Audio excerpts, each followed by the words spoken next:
Welcome into Willard Stargell Stadium for homecoming for Cincinnati Christian University as they take on the Campbellsville University Tigers. CCU comes in with a record of 0-6, looking for its first win of the year. Campbellsville 4-0 and undefeated. I'm James Rapine. I'll be with you here all day along with Rob Roberts, and our very own Rob Roberts caught up with Cincinnati Christian head coach David Fulcher to preview this matchup. I'm now joined by head football coach David Fulcher. And coach, a tough loss a week ago. You lose your quarterback Szymanski to a broken hip. As you know, everybody is hurt this time of year, but then there's your injuries, and you're kind of like a mash unit almost. Talk about your depth and moving forward with all your injuries that you currently have going on. Well, this is a cut and paste right now, what we're going through. It's kind of tough because you try to come out with your best athletes and your best game plan, but right now we are struggling. Not just as a football team, wins and losses, but we are struggling with guys being hurt. So the backup guys are going to have to step up. So we're playing third and fourth string players, and hopefully that we'll keep this game close and try not to make too many mistakes, and hopefully something good will happen today. Well, your offense is going up against a defense in Campbellsville that gives up a lot of yards. In conference play, they're giving up 472 yards a game. Talk about what Wallendorf needs to do to be able to extend drives and actually finish some drives for you. Well, if Braden can come out here today and rush and throw for 400 yards combined, I think we got a good chance of winning the game. But I think it's important that he just controls the offense, gets up and down the field, take what they give him. If it's not there, take off and run, get 3-4 yards of play. We could probably compete with them today. Now, while their defense is struggling, you do have a couple standouts. Jarcy Caldwell a week ago, 10 tackles, 2 sacks, 4.5 tackles for loss from his defensive end position. How do you try to neutralize his speed off the edge? Run the other way, keep him off balance, put a hat on hat with him, and just don't let him come up and play football with anybody blocking him, and I think we'll be okay. Now, for each of you guys got standout corners. Jay Horton for you, 2 picks a week ago, 3 on the year. B.J. Pelt for them leads the country in picks with 4 interceptions. Talk about that battle separately. Well, you know, it's kind of really not a battle when you have 2 corners. It's their corner against our receivers and quarterback and vice versa. We just got to make sure that our receivers make plays and keep the ball away from him so he doesn't get interceptions. Speaking of Jay Horton going up against that passing attack, on the other, Hunter Brown threw for 436 yards last week, over 1,500 on the season, 12 touchdowns, 4 picks. How do you get him to making some mistakes down the field? Just making sure that we make him, do what he needs to do and keep him from making plays and just be an aggressive football team, and we should be okay. What's the one key to get your first W here this season? Play hard and play fast. All right, thanks, Coach. All right, back up to you, James. Thanks, Rob, and that's Rob Roberts. He will be up here joining me as CCU will receive the opening kickoff. Braden Wallendorf will be the quarterback for the Eagles today. Injury of note, starting running back, leading rusher for the Eagles, Garner Harris, out with a chest contusion, and in his place starting is Christopher Young, 6'3", 200 pounds. So he making his return from injury, and it will be interesting to see how he does. And one thing that we do know about this Eagles offense, they're going to want to run the ball. Wallendorf certainly capable of doing that at the quarterback position, but their offense starts with the run. And Rob Roberts joining me now, and you talked to Coach Fulcher, Rob, and it's one of these things where I think a mixture of injuries has led to this Eagles team struggling some this season. But they seem confident. You talked to coaches. I talked to coaches today. They're confident heading into today's matchup. Well, they know it's line play. Can the offensive line get that push they need? While Chris Young, first game back this year, he does have some experience. Was the leading rusher a year ago. And what he has that Garner Harris doesn't have is when he gets to that 5-7 yards, he can turn that into 30 to 40 yards. He has that home run threat, and that's really what this offense is missing. Wallendorf, he's more that classic option guy. He wants to run it first, throw it second. Accuracy can be hit or miss at times, and we see that in his completion percentage. Chris Young is going to be the difference in this football game. Also, a big miss along the defensive line. No Bence Hill Jr. Holding him out as a precautionary. Couple injuries, had some testing yesterday. Not going to get those back till Tuesday. Coach Fulcher doesn't want to take a chance. That's a big loss. Along that defensive line is the 2-year starter. So Montez Lowe, who was a starter a year ago at defensive end, now moves over to defensive tackle for the start today. Larry Jackson back in there in the kicking game, as well as the Eagles will return this one. Jaden Killing's actually back to receive this kickoff. Campbellsville last week got a huge win over Kentucky Christian, 58-25. Their offense throwing first with Hunter Brown, number 8. We will probably be saying his name a lot, has 12 touchdown passes on the season. But Braden Wommeldorf and the Eagles are going to get the ball here as we're getting set for the opening kickoff. But Brown's biggest thing, completes 63% of his passes, only 4 picks out of 177 attempts. Bradley Bates for the Tigers. Back, and there's the kickoff. Homecoming 2017 is underway for the Eagles.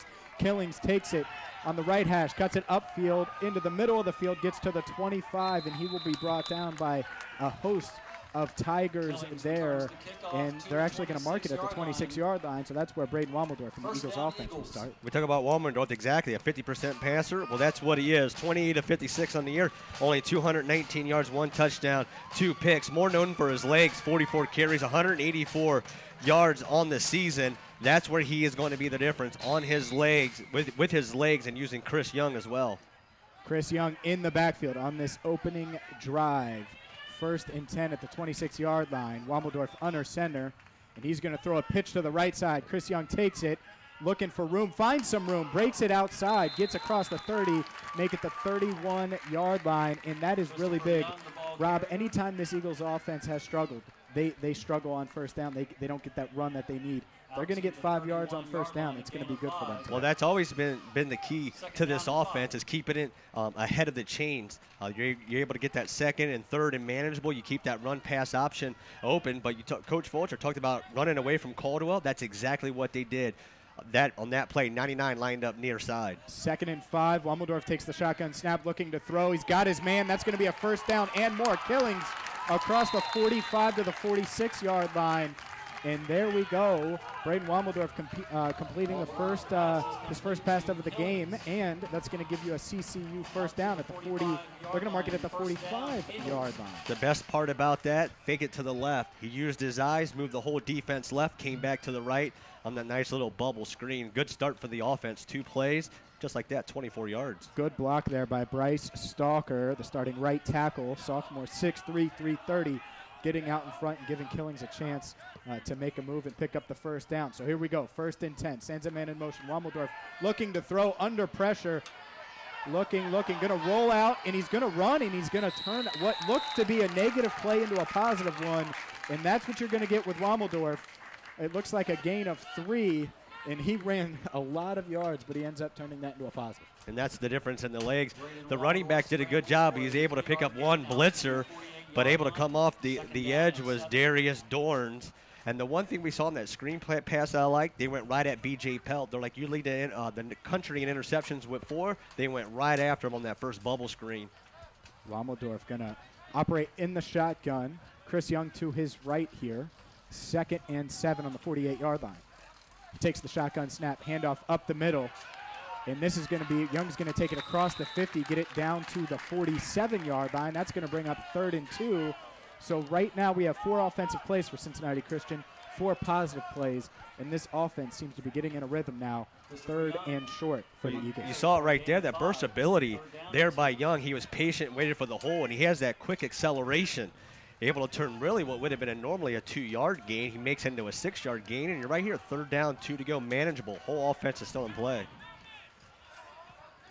Nick Cox in at fullback. Young in the backfield. Wommeldorf under center. It's going to be a flip to Young. Young patient, makes a cut, makes a man miss, gets the first down and more. And there was a defender there. Couldn't make the tackle. Young at 6'3", runs with power, plenty of strength, but also agility. Watch this play here. He just makes a man miss in the backfield. Quick cut, decisive. And that's a first down for the Eagles. The one thing I liked about that play is when they gave him the quick pitch, he's able to see which hole he wanted to. It wasn't a pitch hit, let's just go outside. They gave him the ball, and they let him make a decision as he gets his first break of the night.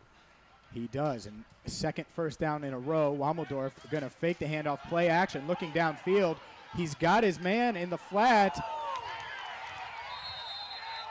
And it looks like that was an interception. It was bobbled by the fullback.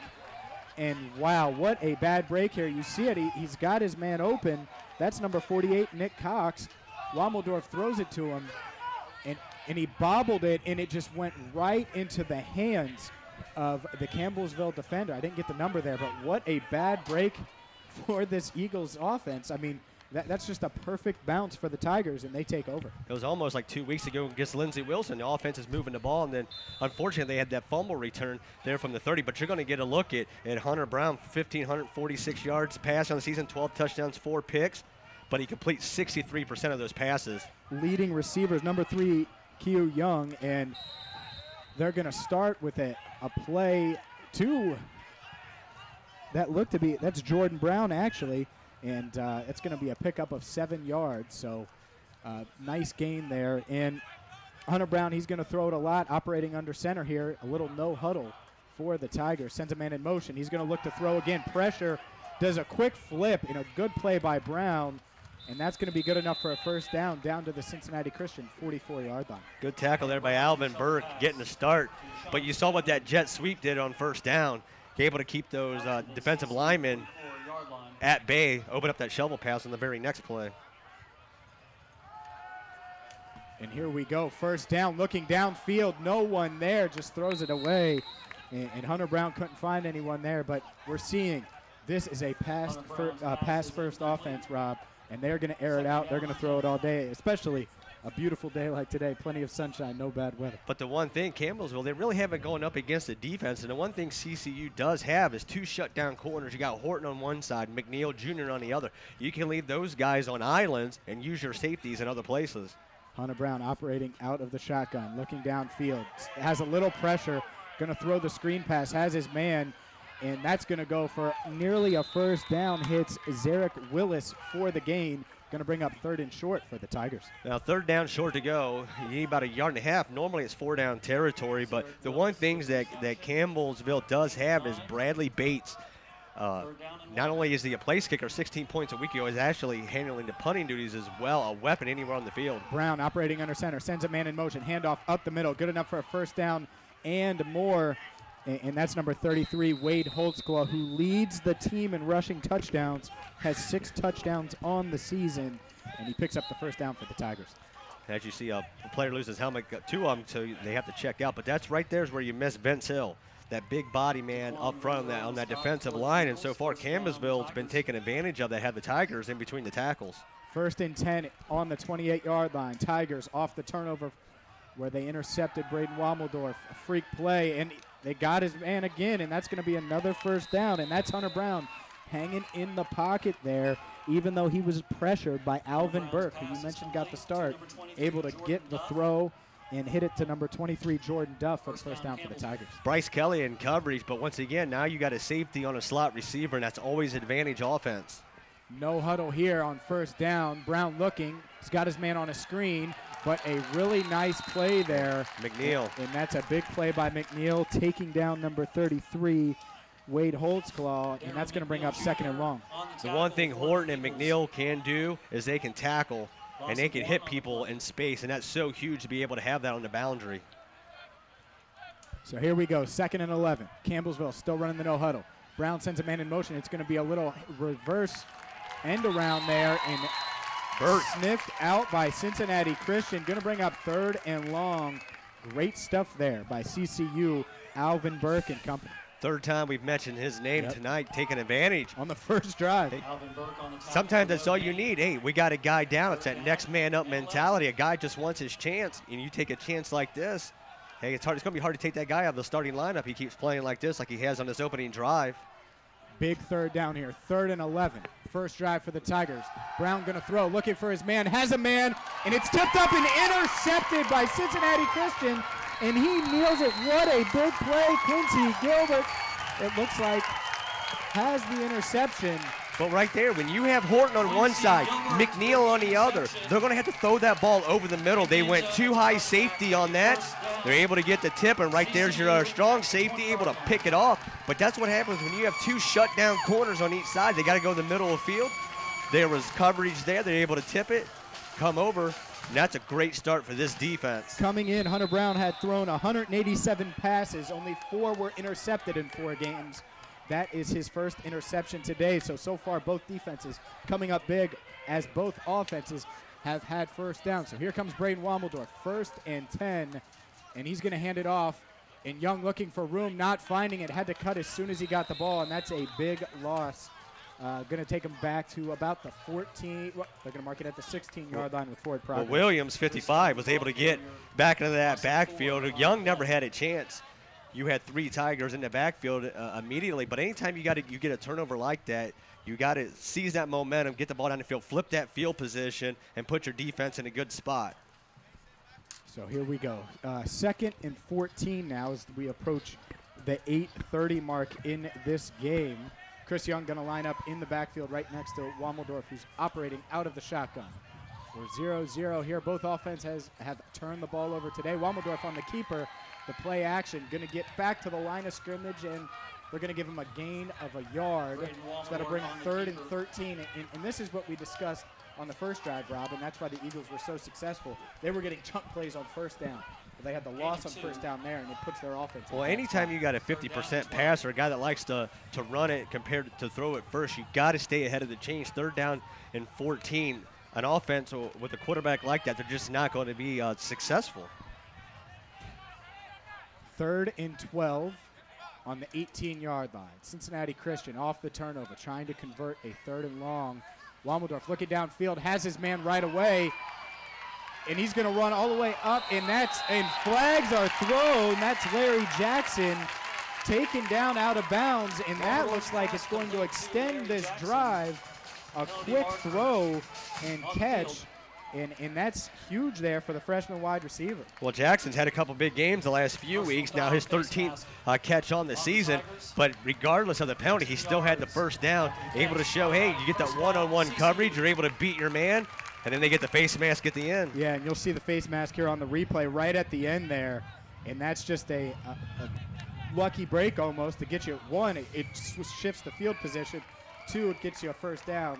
And 3, this offense again now has a chance. They're at the 45-yard line. They moved it into Tigers territory on the last drive. But now it's about finishing. We know they can move the ball. We know they can get the first downs, and Fulcher knows.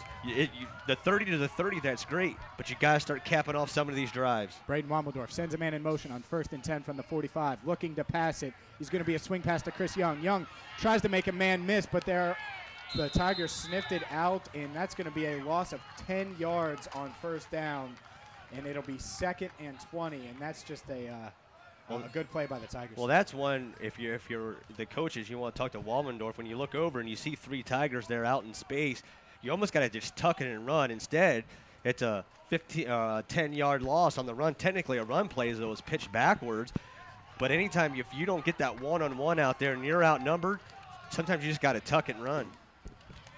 Wammeldorf calls the play. He's going to operate out of the shotgun here on 2nd and 20.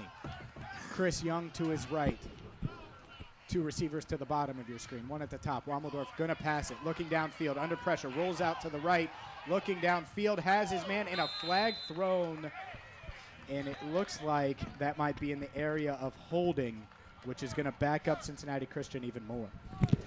Yeah, they're going to get holding on Dante Rose, the center.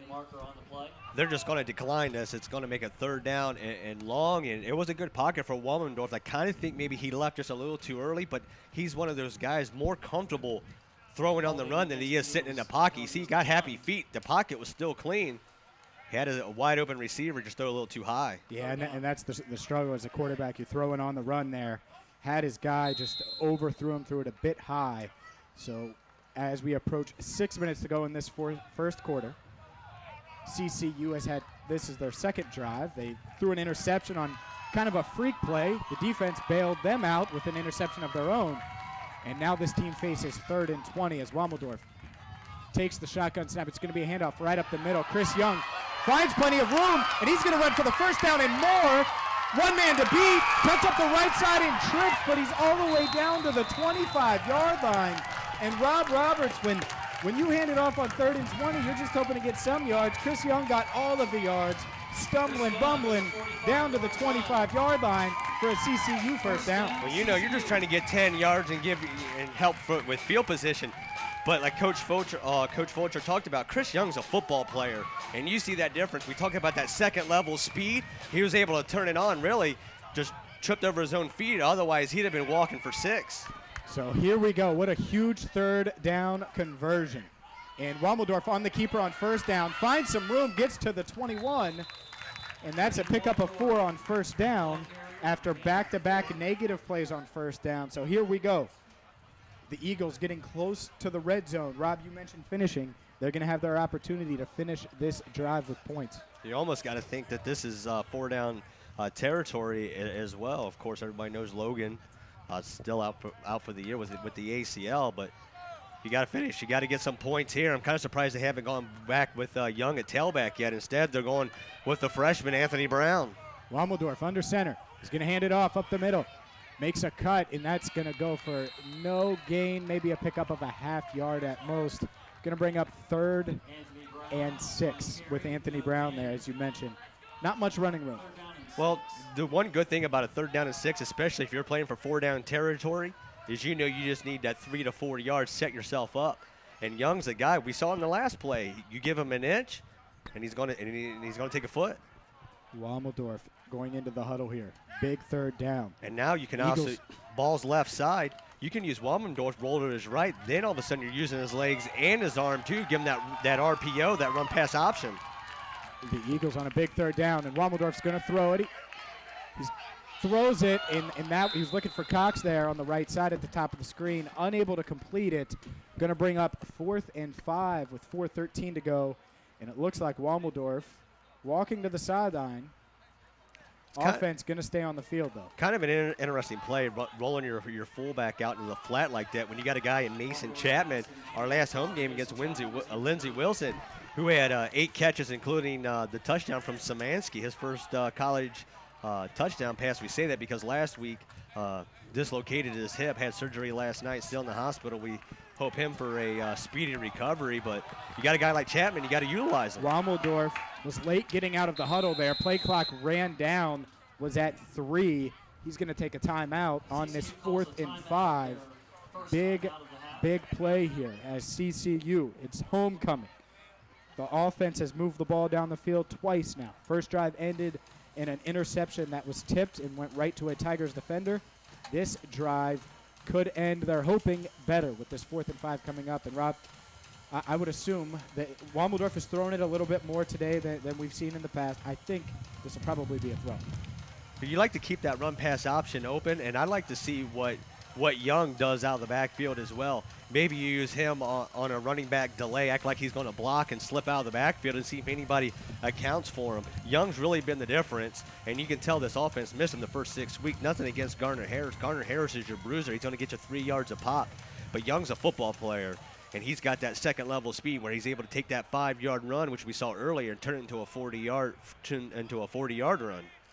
Garner Harris out today, leading the Eagles in rushing on the season with 301 yards, 2 touchdowns on 115 attempts, out with a chest contusion. Chris Young got the start, converted a 3rd and 20 earlier in this drive with a huge run that set up this play. 4th and 5 on the 20, out of a timeout. Braden Wommeldorf under center. And it's going to be a play-action pass. He's rolling out, looking for a man. Doesn't have anyone. Stuck in no man's land. Throws it up, has a man, and just missed. Nick Cox, that might have been a touchdown there. Just missed it. And you saw Braden Wommeldorf, his ability to elude the rush and the defenders here.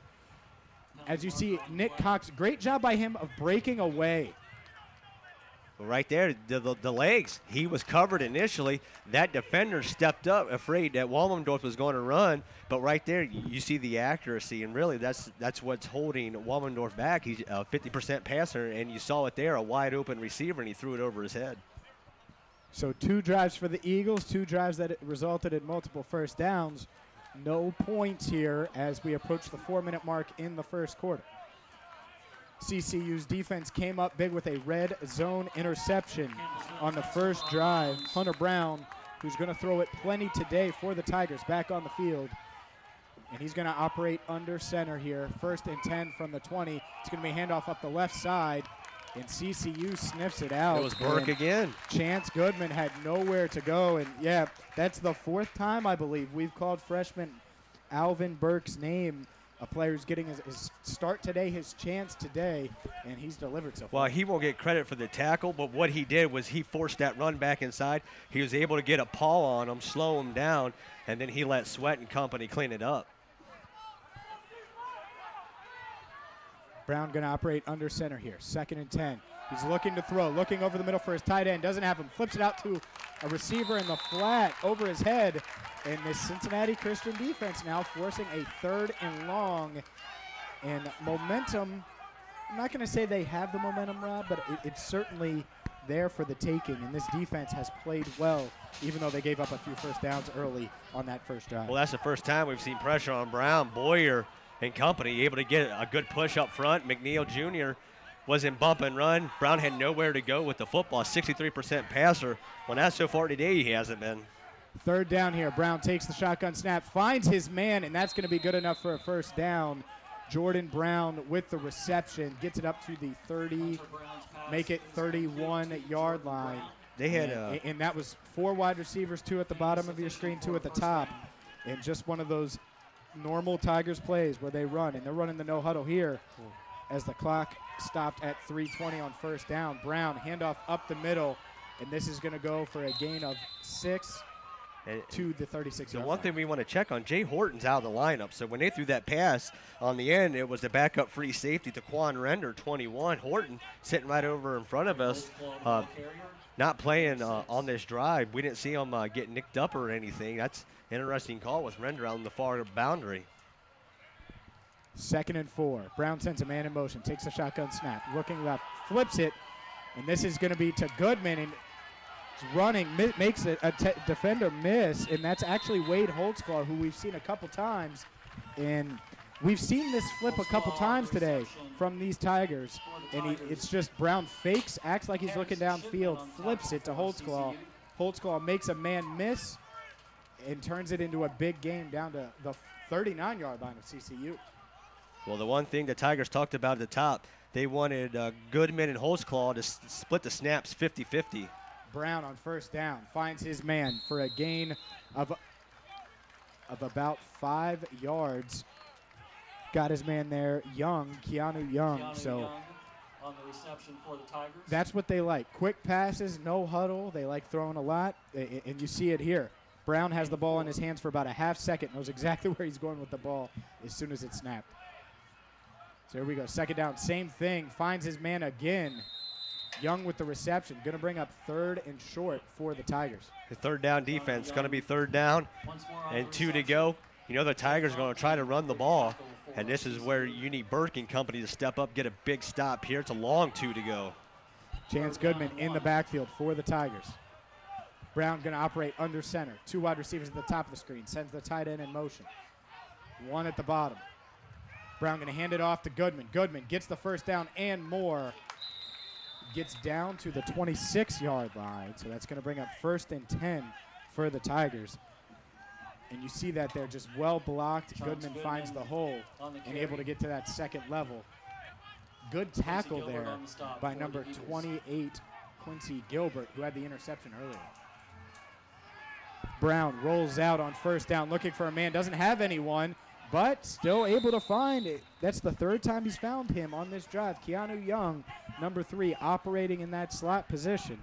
And that's the 3rd reception of this drive for Young. Well, he came into this game with 30 catches for 363 yards and a couple touchdowns. Has Young.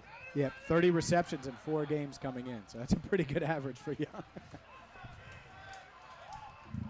2nd down. Brown looking to throw under pressure and just flips it. That's intentional grounding. And there's nobody there. No flag. And there was no one in the area. I'm not sure. There it is. Flag comes out. He was in the pocket.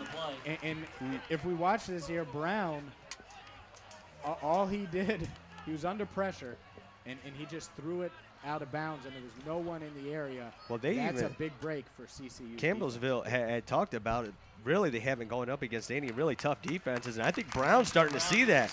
He's not used to having this kind of pressure in his face, and CCU's done a good job for the most part on applying pressure and forcing him to make quick decisions. He's just not comfortable back there. He just throws it away. Still inside the pocket, nobody home, nobody within, 35 yards of that football. So now that's going to make it third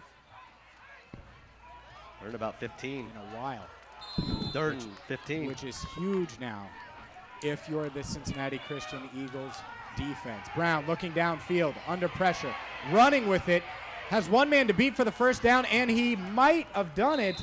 We'll see where they spot it. That's a generous spot. There's a late flag. Flag comes in. We'll see where they spot it. It looks like at the 16. Going to be real close to a first down here. And it's going to go against CCU. This might be a late hit. Hunter Brown, the ball carrier. Yep, Penalty personal mark on the foul play. on Cincinnati Christian. I think he was about a half a yard short from where that far judge is spotting it, but it's not going to matter with the personal foul. And that's something you just can't have. You held him. You're going to make him decide on fourth down instead.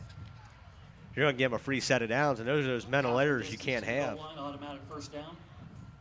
And Brown there using his legs. We've talked about his arm plenty today, using his legs on that play.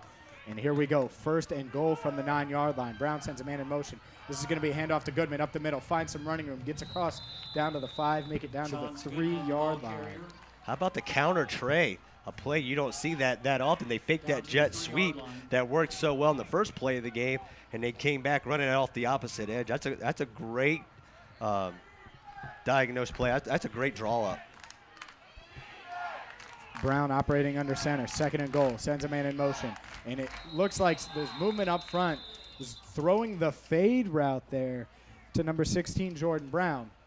Penalty marker. The whole defensive line jumped. You It got to looked like wonder it- if there's a snap infraction. Yeah, it looked like it was offsides, but they're going to discuss it here. When you get a whole front that jumps, that's usually a pretty good indicator that the center moved the ball. No, they're going to get offsides. They're going to call Offsides offsides on against the Eagles. CCU. That's going to move this second down even closer.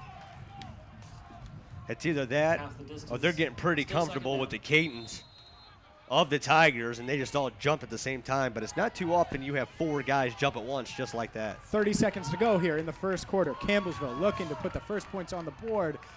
Brown sends a man in motion, and again we have movement, and again they were looking for the fade. Really interesting there. I think CCU's asking for movement along the front lines. And they're going to call They're not. offsides They're gonna again. offsides. And you have to wonder, Rob, if they're just trying to guess that snap count. They want to defend the goal line, prevent a run. And it's second time now they're going to move this up. So 25 seconds to go. Ball going to move up even more after back-to-back offsides calls. And here you can see on the replay just the entire line for CCU. They must be trying to guess the snap count. So here we go. Now at the 1, sends a man in motion. It's going to be a quarterback sneak, and he's going to get across. Touchdown, Campbellsville, with 10 seconds to go in the first quarter. Quarterback Hunter Brown with a rushing touchdown. We've talked about his arm. We've talked about how careful he was with the ball. So naturally in the first quarter, he throws an interception and runs for a touchdown. His second rushing touchdown of the season, but that was a big drive there for the Tigers. A couple big third down conversions, and they capped it off at 6. Bradley Bates with the extra point, or on to attempt the extra point here. Snap good, hold good, kick up, and good. So 7-0. Campbellsville. We've seen 2 drives from both offenses. Both offenses have moved the ball. Campbellsville turned it over the first time, and they were able to cash in on that second drive, aided by a couple penalties on behalf of the CCU defense. The defense is playing well, but that personal foul penalty is one that hurt. Then you have those couple offsides penalties as well. But they've done a good job, has a defensive line front able to put pressure on Brown. And I know I've said it a few times, but he hasn't been pressured like this all year. He came into this game being a 63% passer, 12 touchdowns, 4 picks, and he just has not looked like that quarterback. He has not been comfortable in the pocket all night, and we saw it with that intentional grounding as well. You got him in third down and 15 to go, and you got the quarterback scramble for 15 yards. So 10 seconds to go. It's homecoming here at Willard Stargell Stadium. Great to have you in. James Rapine along with Rob Roberts. Cincinnati Christian looking for its first win of the season.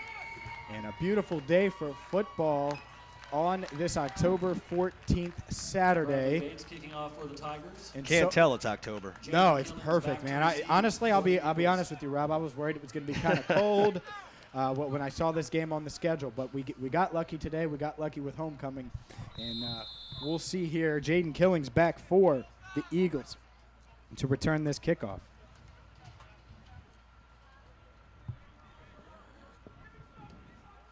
And Bates, who just converted the extra point with the kickoff.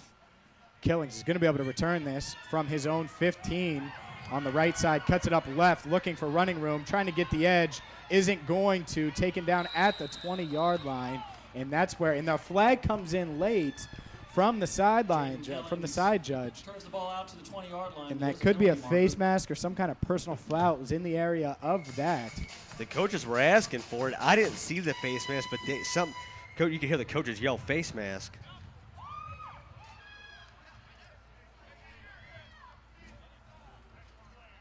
And that's what they're going to call. They're going to No, it's going to be a dead ball, personal foul. They're going to say a late hit.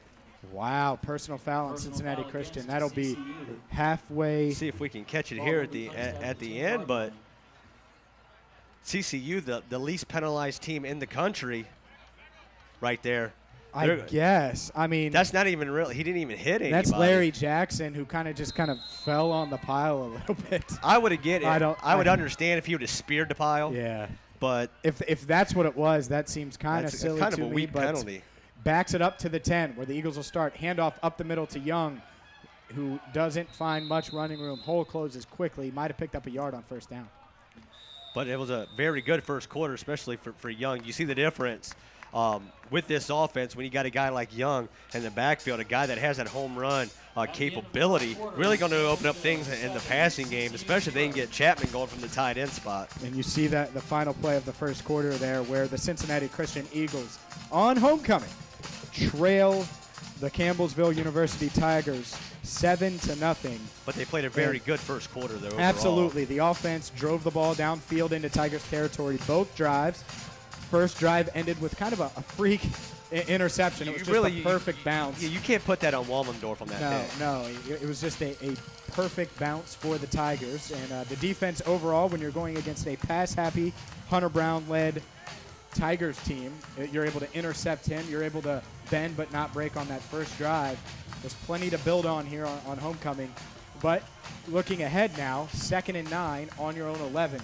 This offense needs to try to at least flip the field position, because the last thing you want to do is have to punt from your own end zone. Well, you want to flip the field position, and you want to give your defense a break. We talked about how beautiful it is. Now not a cloud in the sky. We're looking at about low 80s halfway through this football game. So you guys are going to be getting worn down. That heat's going to take its toll. The more rest you can give these guys from an offense. Sometimes your best defense is a good offense. Not only able to flip the field, get some points, but get some first downs. Give this defense a break. A defense that's really played very, very well, even though Campbellsville did cap off that last shot. The defense overall has played very well, one of the top defensive units in the country. This defense passing, one of the top passing defenses in the country, as they only give up 180 yards a game passing. 161, ranks 10th in the country, does this CCU pass defense. 2nd and 9 now. First play of the second quarter. Nick Cox to Wommeldorf's left, sends him in motion.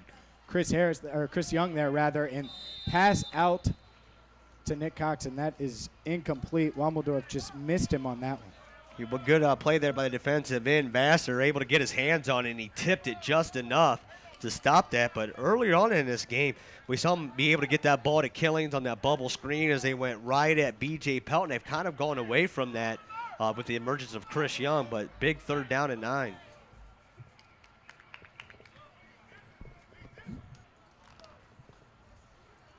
So 3rd and 9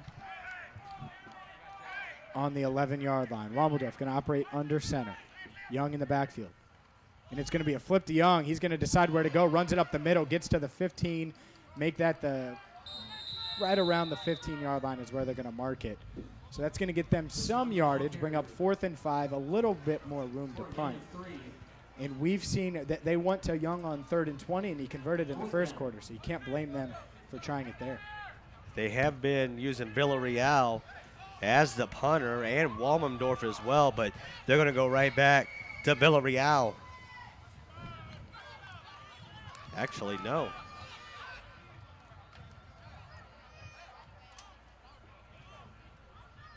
Now that's going to be Trey Miles back there for the punt.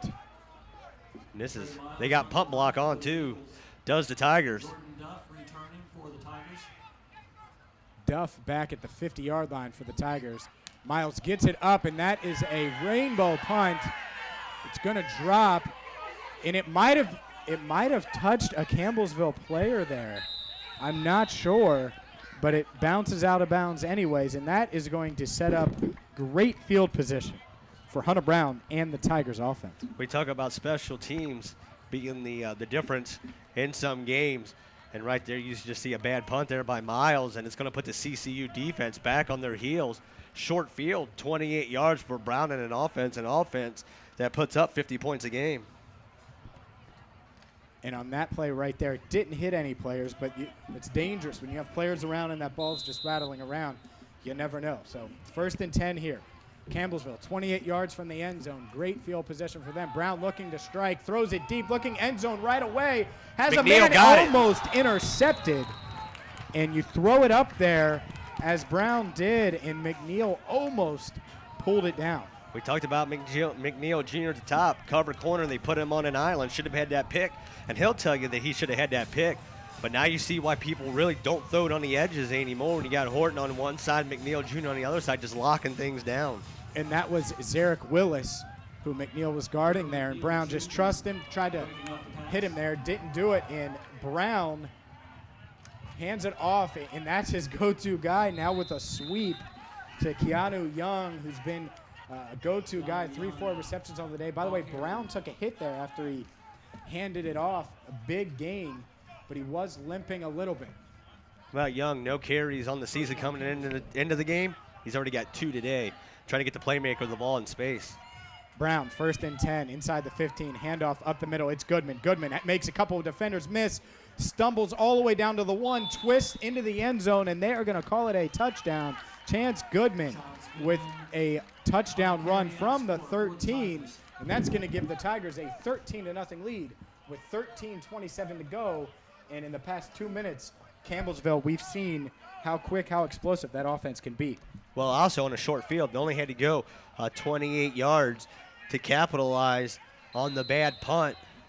But that's what good offenses do. We talked about how powered this offense is. The last 3 games, 51, 43, and 58 points by this offense. Bradley Bates on to attempt his 2nd extra point of the day for Campbellsville. Snap good, hold good. Kick is good. Kick is good. So the Tigers take a 14-0 lead Campbellsville 14. here in this NAIA Mid-South Conference matchup. The one thing you don't want to talk about is how important an offensive possession is early in the game. But down 14-0, your defense has been on the field basically the last 6-7 minutes of gameplay. The offense needs to be able to, if they can't get points, at least get 3 to 4 first downs, flip that field, and give your defense a chance to regroup. Yeah, the defense, let's be honest, the defense when it's put in that position where Campbellsville in their high-powered offense only has 28 yards between them and a touchdown, it's going to put them, it's just a tough spot. So now you have Campbellsville. The score right now on the screen isn't reading correctly. It is 14-0 right now, 13:27 to go here in the 2nd quarter. And Jaden Killings back to receive the kickoff here on homecoming at Willard Stargell Stadium. We'll see what. Bradley Bates kicking off. Bates going to kick it off again here.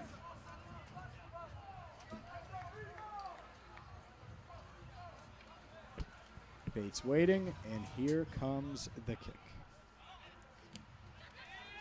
And it's a pretty good one. Killings has to back up all the way to the 3-yard line for the return. Gets to the 10, 15, looking upfield, makes a defender miss. Gets across the 20 to the 23-yard line. 24 make it. And that's a pretty good return after Killings had to backpedal all the way down to the 3-yard line. Decent starting field position, get the ball at the 24-yard line, and it's going to be interesting to see if they start using Young as more than just a running back. We talked about it earlier, leaking him out of the backfield and using him as a pass catcher as well. Use that speed on the edge. 1st and 10 on the 24-yard line. Braden Wommeldorf going to operate out of the shotgun on this play. Chris Young to his right. 2 receivers at the top of the screen, 1 at the bottom.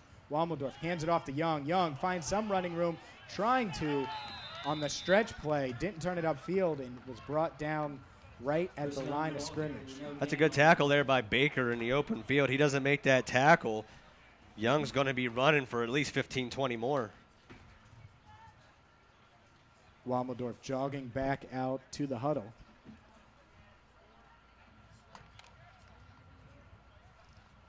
Second and 10 on the 24 as the clock runs as we approach 12:40 to go in this first half. Wammeldorf operating out of the shotgun, going to hand it off up the middle to Harris, or to Young. Used to saying Garner Harris's name today, out with a chest contusion, leads the Eagles in rushing with 301 yards. Young able to pick up a couple yards there, gets it up to the 28-yard line to bring up 3rd and 6.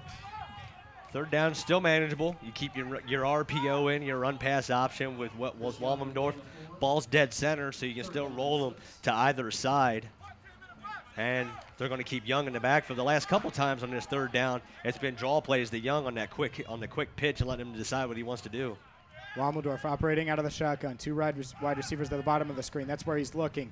He throws it, had a man, threw it low, had Christian Williams, missed him, and I think that would have been good enough for a first down if Wammeldorf makes that throw.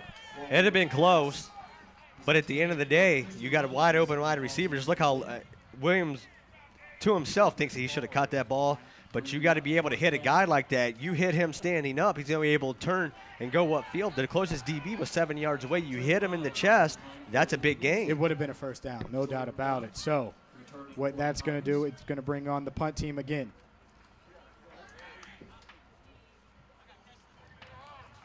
Flag, and this is another bad punt. Rainbow straight up, and it's going to take a Tigers bounce, and this is going to be a net punt of nothing, and then they're going to pick it up and return it. We do have a flag. And that's going to go to the end zone, and that's a touchdown. We got a flag at the 27. That is a touchdown. Flag down, but wow. What has special teams done to the Eagles the past 3 minutes? Well, it's 2 bad punts, set up the Tigers offense for a touchdown just a few short minutes ago, and that one didn't do the Eagles any favors. Bounced in Campbellsville's area, and that's why they tell you on special teams to down it. Yep. The Eagles didn't down it, and it's going to be offsides. Get a break. What a That's going to make it 4th down and 1. Now you're looking at it's go time. Huge break, especially with the way the last 2 punts have gone. You might seriously consider going for this. You have to go for it here. You're 0-6 on the year. And we can see if we can see the offsides. There it is, the offsides that really saved the Eagles there, because if you're going up against Campbellsville down 21, which they were in danger of doing on that last play, it's going to be a tough road back. So now, Eagles offense meeting, 4th and 1, a chance at life, Rob, a chance at some new life here. You got to take advantage of breaks. You got a big break there. Mental error on the other side, lining up off sides. You got to take advantage of this. You got Wammeldorf and you got Young. Both guys that can beat you with the legs. It's a long one, short 2. Chris Young in the backfield. Wammeldorf there. He's going to hand it off. It's going to be a pitch, and Young picks it up and more. Makes a couple defenders miss past the 40 to the 44-yard line. And you said taking advantage of it. That's exactly what the Eagles did on that one. 1st and 10, Eagles at the 44-yard line. And they were a Garland Webb ankle tackle away once again from taking it to the house. We saw in the 3rd and 20 play. We see it there on 4th down and 1. They do that quick pitch, let Young decide which hole he wants to hit. And once again, burstability. Took nothing, and made something out of it. A good pickup there, about 8 yards. And Young, his length, he's 6'3", tall, but can certainly run. And Braden Wammeldorf here on 1st down in the shotgun. Going to give it right back to Young, who takes it up the middle and gets hit by multiple Tigers right away, right at the line of scrimmage. Either way, that's just a big momentum swing, because if Campbellsville would have scored a touchdown on that, if you're the Eagles on homecoming, it would have been tough to recover from. But now you have the ball near midfield, and you just feel like you have new life, I feel like, if you're them. New life, momentum, and there's no reason that Young today should not get 30 to 35 touches the way he's playing right now. But when do you start using him as a decoy on 1st down in regards to the play action, maybe a jet sweep or something, kind of open up the offense a little bit? Jaden Killings at the top of your screen. Wide receiver to your bottom of your screen. Cox goes in motion. And it's going to be a keeper, a play action to Cox. And Wammeldorf fumbled it. He fumbled it, and we have to see here. If he was down, they're going to say no, that it was Tigers football. It's close. And we'll see here on the replay if we can get any clarity here. CCU saying he's down, and that's what the discussion is now between the officials.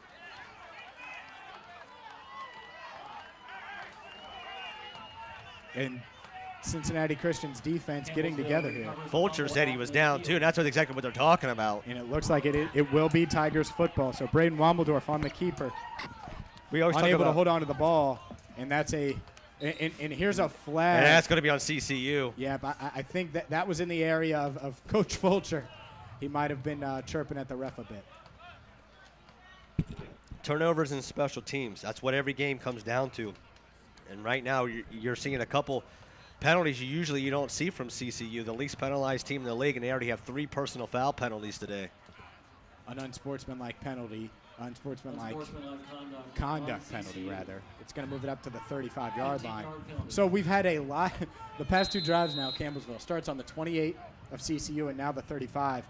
You're going up against Hunter Brown and this explosive offense. It's going to be tough to stop them. And here we go again, a little quick hit to their go-to player, number 3, Keanu Young. Gets about 4 or 5 yards as a Cincinnati Christian defender is down on the play. Defensive lineman.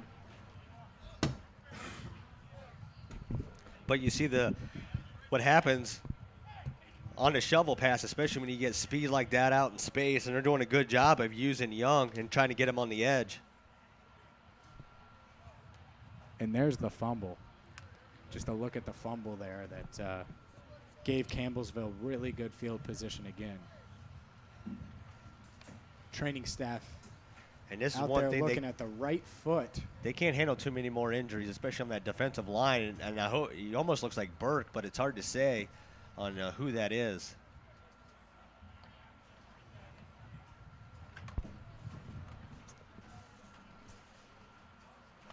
That's Burke. That's going to be a big loss. We can see it's a number 90.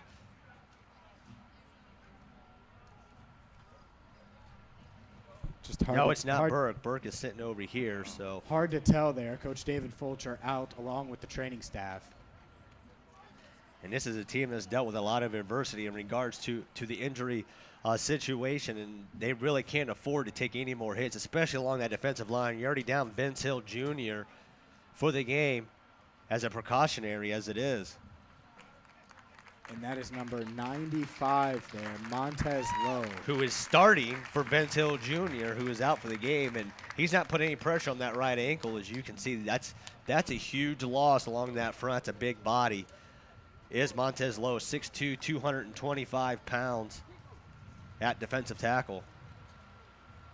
And Lowe not putting any pressure on it as he hobbles off the field. And not a ideal injury as of now. I mean, not that any injury is ideal, but that defensive line, like you said, Rob, already banged up. All right, so let's get to it here. 2nd and 6 on the 31-yard line. Brown sends a man in motion, looking to throw. Throws to the guy in motion. Sniffed out right away. McNeil, we've called his name multiple times today, Shut down corner. And, man, what a play there. That was on Young, who they like to get the ball to, Keanu Young. There's nothing better than a corner that can not only cover, but they can knock your block off as well. Great open field tackler. That's twice. We've seen McNeil Jr. make tackles in space. That's the difference between a first down there. Instead, they lose 2 more yards, third Big long. Third down here as Brown looks to throw. Throws to the right side. No dice there. No flag call. As the wide receiver there, number 2, Zarek Willis wanted a penalty. Chirping at the official. That was not good going to coverage. get it. That right there, you see, that's just good coverage. McNeil Jr. locking down that left side. We've talked about him the whole night, and he deserves the props that he gets. And eventually, you think Campbellsville is just going to learn. Just don't throw it that way. No surprise here. Campbellsville going to go for it. 4 wide receivers, 2 at the bottom of your screen, 2 at the top. Brown looks to throw, has his man over the middle. Got it. Gets popped, but that's going to be a first down pass complete to Jordan Duff. And it's just Good This tackle is by- how efficient their passing game is. Good tackle by Florence. I mean, it was good coverage, just a better throw. He did a good job on shielding Florence away from the play, almost like a basketball box out. Did a good job, gave him a big target, hit him right in the chest. 4th down conversion gives the Tigers the ball at the 21. Looking to throw again. Brown has a man, throws it up, and that's going to be a touchdown. Hung it up in the air a little bit much, but it doesn't matter. 88, Cruz Coulter. Complete to number 88. Touchdown for the Tigers. And Rob, we'll watch this replay, but I thought he hung it up there a little bit too He much. did. He's lucky that there was Yeah. no safety over the top. A safety's over the top there. That's an easy interception. Look, he just floats it. Very good catch there by Coulter. McNeil just late rotating over as he came off his guy on the far edge. Bates on for the extra point, and it is up, and it is good, and it is 21-0 here with 9:03 to go in the second quarter. And the Tigers, they've taken advantage of special teams miscues, turnovers, and obviously they have a high-powered offense, and you roll that together. In the past 6 minutes, they've scored 3 touchdowns. Well, you got a team coming off of 3 straight games, averaging 50 points a game. You're giving them a short field, and that's what good offenses do, because when Campbellsville's been forced to drive the field, that hasn't gone very well for the Tigers. CCU's done a great job with the front four getting pressure. McNeil Jr.'s done a good job on the back end, shutting down the defensive right side as well. So a lot of positive to build on, but now this offense has to get something going, and it has to finish off a drive. You're watching Eagles football on Waycross Television, CCUathletics.com. I'm James Rapine along with Rob Roberts. It is homecoming here at Willard Stargell Stadium, where the Eagles have had some good things happen, have had some bad things happen. The past couple minutes have went the Tigers' way. Tigers come in at 4-0, and Campbellsville looking for their 5th win of the season. And Coach David Fulcher and the Eagles need some points on this drive, try to get back into it. They've had some drives. They've gotten in the red zone, unable to do anything past that so far, 20 minutes into this ballgame. It's going to be important here to get off, get a good return, and then be able to capitalize, especially with how well that Young's ran the ball. Bates with the kickoff, Killings unable to return it right away. It was a really good kick. Gets off to a late return, makes a couple men miss, but unable to do much with it. And this, the average field position, we don't have the stats in front of us, but the past 2 drives for Campbell's have started at CCU's 28 and at 35. The Eagles have had multiple drives starting inside of 30. So that, along with the struggles that the offense has had this season at times, is just not a recipe for success. It's like you were reading my mind. Field position. I was just getting ready to bring it up. Look at the starting field position for the Tigers. Look at the starting field position for the Eagles. That's been the difference in this game. Wallendorf, this is the third time he started driving inside the 15-yard line.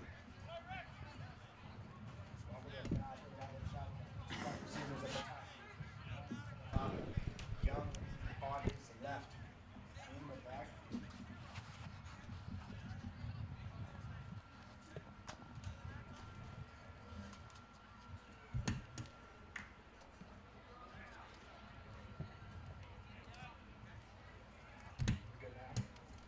All right, so it's going to bring up 8:56 here to go in the second quarter. It must have got stuck. I didn't realize it. Sorry about that. And we're waiting here.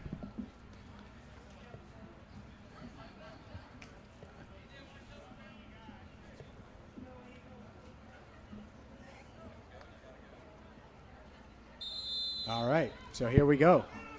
1st and 10 for the Eagles at the 13-yard line. Wambledorf takes the snap, handoff to Young. Young tries to make someone miss, gets around the edge a bit, but a big play there by number 11, Khalil Baker for Campbellsville, and that's going to bring up 2nd and 10 for the Eagles. That's the second time we've seen the senior make a tackle in open space like that, and didn't even give Young a chance to be able to use that speed and turn the ball upfield. Good play there by the outside linebacker.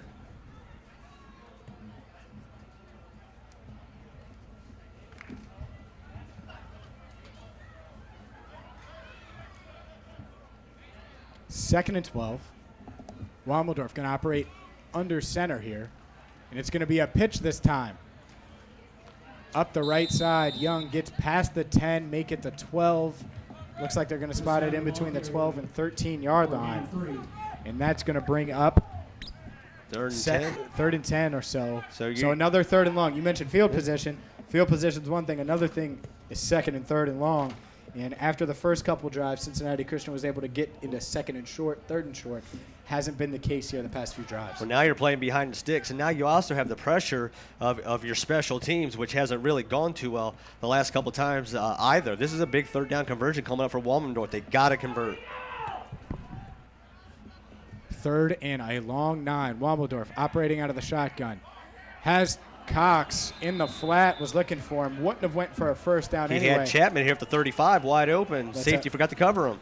Tough throw and catch there. A tough ask, and 7:37 to go. The Eagles will have to punt again. They got to be able to get this punt off and help flip this field position a little bit. The defense has been playing on a short field. Their back's up against the wall the whole second quarter, and that's been the difference in this game is field position. Trey Miles on to punt again.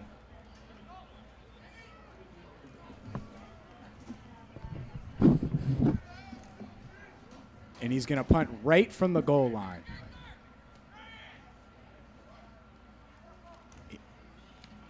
Almost blocked his pretty good punt considering there was pressure. The Eagles got to grab it, and they grab it before it takes a Tigers bounce. And this will be the third drive in a row where the Tigers offense, which has produced plenty of points. You mentioned they're averaging 50-plus points per game. They start inside the 35-yard line of Cincinnati Christians. And Hunter Brown, the rest of this offense, Keanu Young, they have to love the field position battle because it's making things a lot easier on them. And that's one of the things I'm going to talk about Coach Fulcher at the half, and he understands field position is a huge deal, especially when you talked about a team that scores 50 points. They don't need any more help scoring points, and you're really giving them the short field. It's led to 14 points here in the second quarter. Brown takes the snap, has his man right over the middle. This is going to go for a huge gain inside the 10, make it the 9. So one play, 25 yards. Brown to 23, Jordan Duff. They've linked up a couple times today. It seems like they went to a zone that time, and he was able to find the soft spot in that zone in between the linebackers and the safeties. That was a good throw there by Brown. Couldn't get any pressure. First and goal on the 8. Brown rolling out, going to hand it off the other way. Nothing there. That looks like it was big number 68, Colby Wilson on the stop. That time they tried to run that delay on the counter again. This time the CCU front four was able to get some pressure. The linebackers also playing downhill. They weren't going to fall for that a second time. Loss of 4 on the play. Second and goal. So it's a loss of 4, still second and goal on the 13. Brown going to operate under center. Cincinnati Christian trying to get a stop here, and that was a beautiful design play. Brown pitch and catch to number 16, who he's looked for multiple times today. Jordan Brown with the touchdown. So Brown to Brown on second and goal from the 13, and it's 27-0 Campbellsville. But you see they got Daquan Render over there getting some extra snaps right there in a spot that's usually occupied by Jay Horton. As you talked about, fell for the fake and was able to get good position. That's an easy pitch and catch. Bates on for the extra point. Bates' kick is up. It is good. And with 6:34 to go in the first half, it is 28-0. Campbellsville all over CCU right now. In the past about 8-9 minutes of this game, momentum has swung drastically in the Tigers' favor. And just a reminder, Rob Roberts will go down and talk to Coach David Fulcher at halftime, as he does every single home game here at Willard Stargell Stadium. Some good things in the first quarter that certainly haven't carried over to the second quarter here. Well, a lot of it is just field position. Yep. And special teams. Unable to flip the field. Your defense has been put in some tough spots. It's hard to put a lot of that on the defense when you got drives of 21 and 36 and 30 yards. That's the difference in this football game. It's just field position. Walmendorf is starting almost every drive inside the 15. Brown's starting his on the right side of the 40. And sometimes it's just hard to overcome. We discussed injuries at the top of this broadcast, Rob.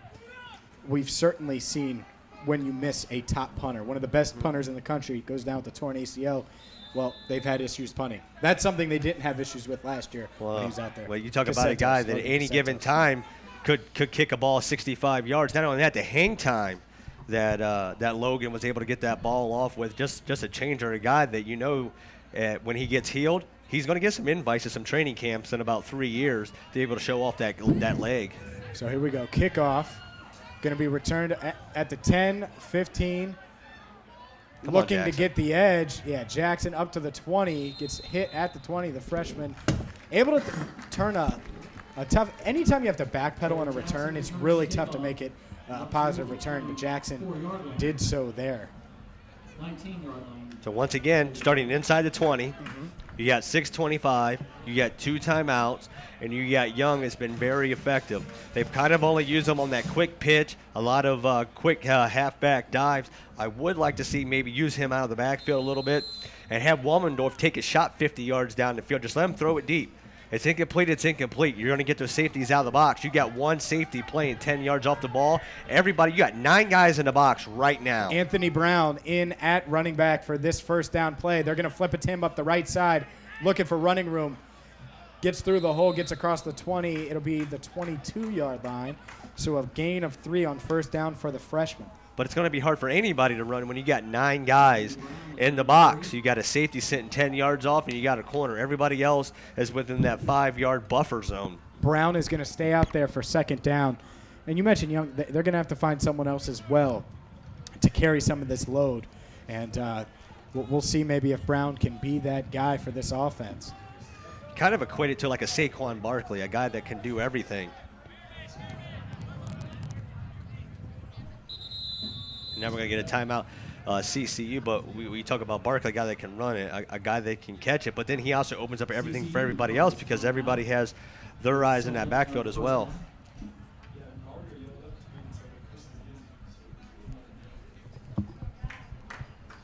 So a timeout on the field. And you see Young without the helmet along the near side seems to be banged up a little bit. Yeah, you can't see him on the picture currently, but Chris Young, who had a big gain earlier in the day, he's sitting there without his helmet, hands on his knees. So number 2 right there at about the 32-yard line, and anytime you take someone's helmet away, that's just not a good sign. Yeah. So if they're without him, the freshman Anthony Brown will get reps. And I was talking to a coach before the game, Rob, and I will say this. Obviously, Cincinnati Christian is a program that is building. When you're able, in a game like this, against an undefeated team, to get Brown reps, that makes you that much deeper later on. It gives him experience that he might not have gotten before. So just look at the whole roster, freshman and sophomore everywhere. Last year they had one senior, Jordan Frost, and we saw the difference player that guy was because he had 40 years of experience. That was a man's body.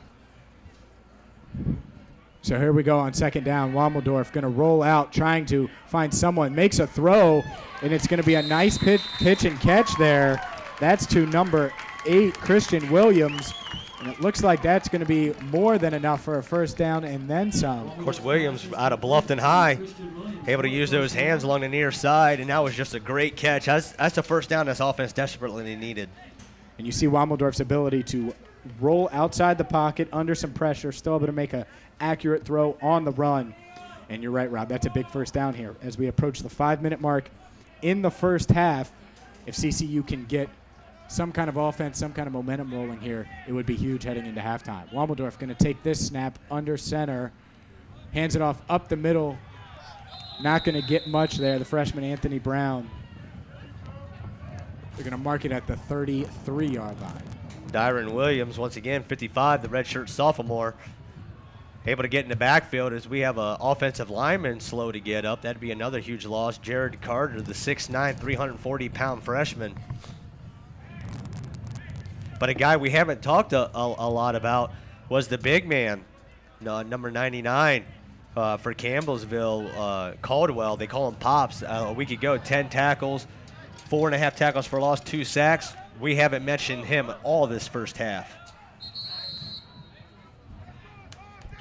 And the side judge blows a whistle here. And it's going to be a timeout. That's their CCU. final timeout, 4:30 to go. That's a huge timeout. Clock still does stop momentarily for first downs, but That's a timeout you'd like to have in your pocket with just 4:30 to go in the half. So Cincinnati Christian going to talk it over here, trailing 28-0. Campbellsville scored with 10 seconds to go in the first quarter. In the second quarter, they put up 3 touchdowns to get out to this lead. And it's been a mixture of field position, a mixture of a few different things. And you wonder if that timeout was potentially to get a new lineman in there. You look at 76 Jared Carter, who stayed in, but now he's getting his left leg looked at on the sideline. And then also on the defensive line front, Burke a little limpy as well. 2nd and 10 with 4:30 to go in this second quarter. Wommeldorf operating under center. Going to hand it off up the middle. Looking for room is Brown. Brown going to get it up to the 38-yard line. So that would be a pickup of about 5 and make it 3rd and manageable for the Eagles. You're in that 3rd down and 6 range, and you almost want to treat this as 4-down territory almost. Pick up 3 to 4 yards here and give yourself a chance. So you're going to keep the run game open. Ball's is a dead center, so Womendorf can still roll either way, give him that RPO. I like this. Chapman down to the near side, splitting out your big tight end. Wommeldorf with 2 backs as Cox goes in motion. Wommeldorf looking to throw, doesn't have anyone, still scanning, and he's going to get brought down and sacked. You mentioned 99, Caldwell. Pops. Well, there he is. You jinxed it, Rob, as he gets a big 3rd down sack of Braden Wommeldorf. Wommeldorf was scanning, as you see here, looking, trying to find something, and he just wasn't able to, and Caldwell comes in and gets a big sack. That's a coverage sack. The offensive line gave you more than enough time to find somebody open. That's a coverage sack. That's a good job by the back 4 of the Tigers.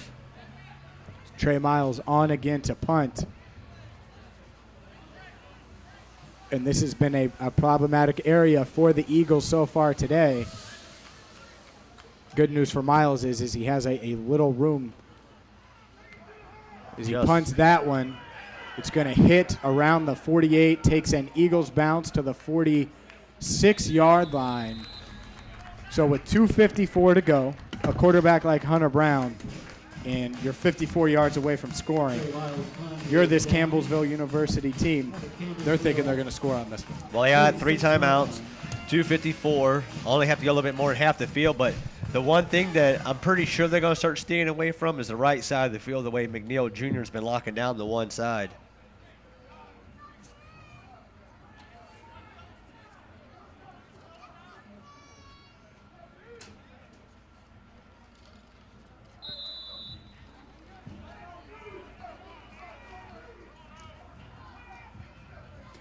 First down, Brown gets hit as he hands it off. Still able to get the handoff, and that's going to be a huge gain for number 16, Jordan Brown, and who just scored a touchdown on the drive before. But I will say this, CCU has gotten to Brown a couple times, the quarterback, on handoffs today. It's not like that line of Campbellsville isn't allowing them to hit Brown. As he sends Brown in motion, it's going to be a handoff again, this time up the left side to number 31. Chance Goodman, who Goodman's had a touchdown, had a 13-yard touchdown run earlier today. But you just have to worry about it. It's just the CCU defense is just wearing down. They've been on this field almost the entire second quarter. You're looking at low 80 degrees as well. Clock approaching 2 minutes. Brown using the no huddle for Campbellsville. Takes the shotgun snap, going to throw it for the first time on this drive. Finds Brown on the left side, and he's going to get down to the 15-yard line. Another first down. Clock going to continue to roll. I said 15-yard line. I meant the 25-yard line. So that will be a first down as the Tigers get closer and closer to the red zone. 2 wide receivers at the top of your screen, 1 at the bottom. Brown looking left, has a man, throws it to him, and hooks up with Keanu Young for a touchdown. Young has been a big part of their offense all season long. And that's Young's 3rd touchdown reception of the season. And you see here Brown's ability to just hang in the pocket, The fake goes up to his guy and able to haul it in. Beautiful throw, beautiful catch. Looks like Denson might have had a chance to make a play on that, almost like he didn't see the ball coming. Campbellsville now with a 34-0 lead with 1:44 to go in the half. Extra point up, extra point good. 5 touchdown lead now for Campbellsville with 1:44 to go in the first half. But it's a game that doesn't really feel like it's a 35-0 game. You got those 3 quick scores to start the second quarter of drives of 21, 30, and 36 yards. That drive was really the first time we saw Campbellsville really move the ball and chunk plays against the CCU defense. So now Braden Wommeldorf in the Eagles offense getting one more chance here before the half. Jaden Killings going to be back along with number 4 Larry Jackson, who returned the last kickoff.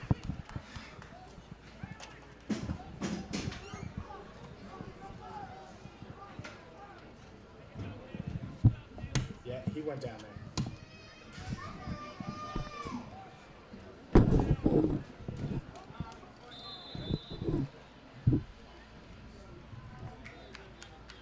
Bradley Bates on for his 6th kickoff of today's game.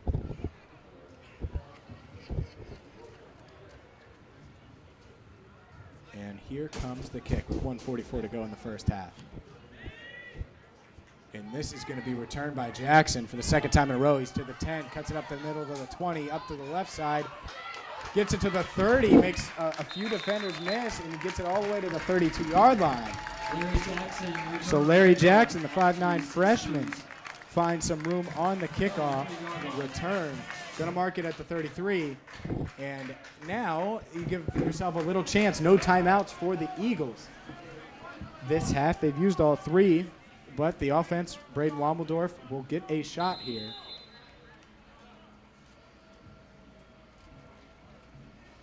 You're going to see Jaden Killings at the top of your screen, number 81. Number 8, Christian Williams, at the bottom of the screen, is hooked up with Wommeldorf for a couple receptions today. Wommeldorf looking, throwing. Quick screen to Killings. Killings trying to make defenders miss, but there's multiple Tigers around him, unable to get anything. In fact, it'll be a loss of 1 on the first down pass.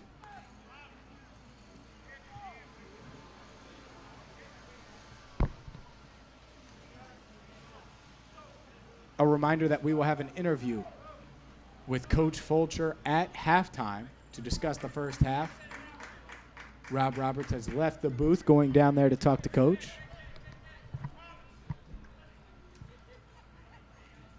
Wommeldorf going to operate out of the shotgun here on second down. It's going to be a keeper, and he finds some room up the right side, gets it across the 35, make it the 39-yard line. So it's going to be 3rd and manageable as the clock continues to run here. And barring some kind of big play chance, as Wommeldorf gets up a little gimpy, holding that left hip. And there's an injured Campbellsville player. That is number 5, Ty J. Lee, down on the play as we take another look at the Braden Wommeldorf run. And he got hit right in that hip area. But he is up. He is good. It's number 5, Ty J. Lee for Campbellsville, as you see him down there talking to the training staff. That does stop the clock. 35 seconds to go here in the second quarter. And the Eagles will get a chance to talk about this third down. And you can see 5 there used his shoulder, but maybe his leg, something got rolled up on as he walks off. It's that left shoulder. He's not moving that left arm at all. There's a look at Coach Fulcher.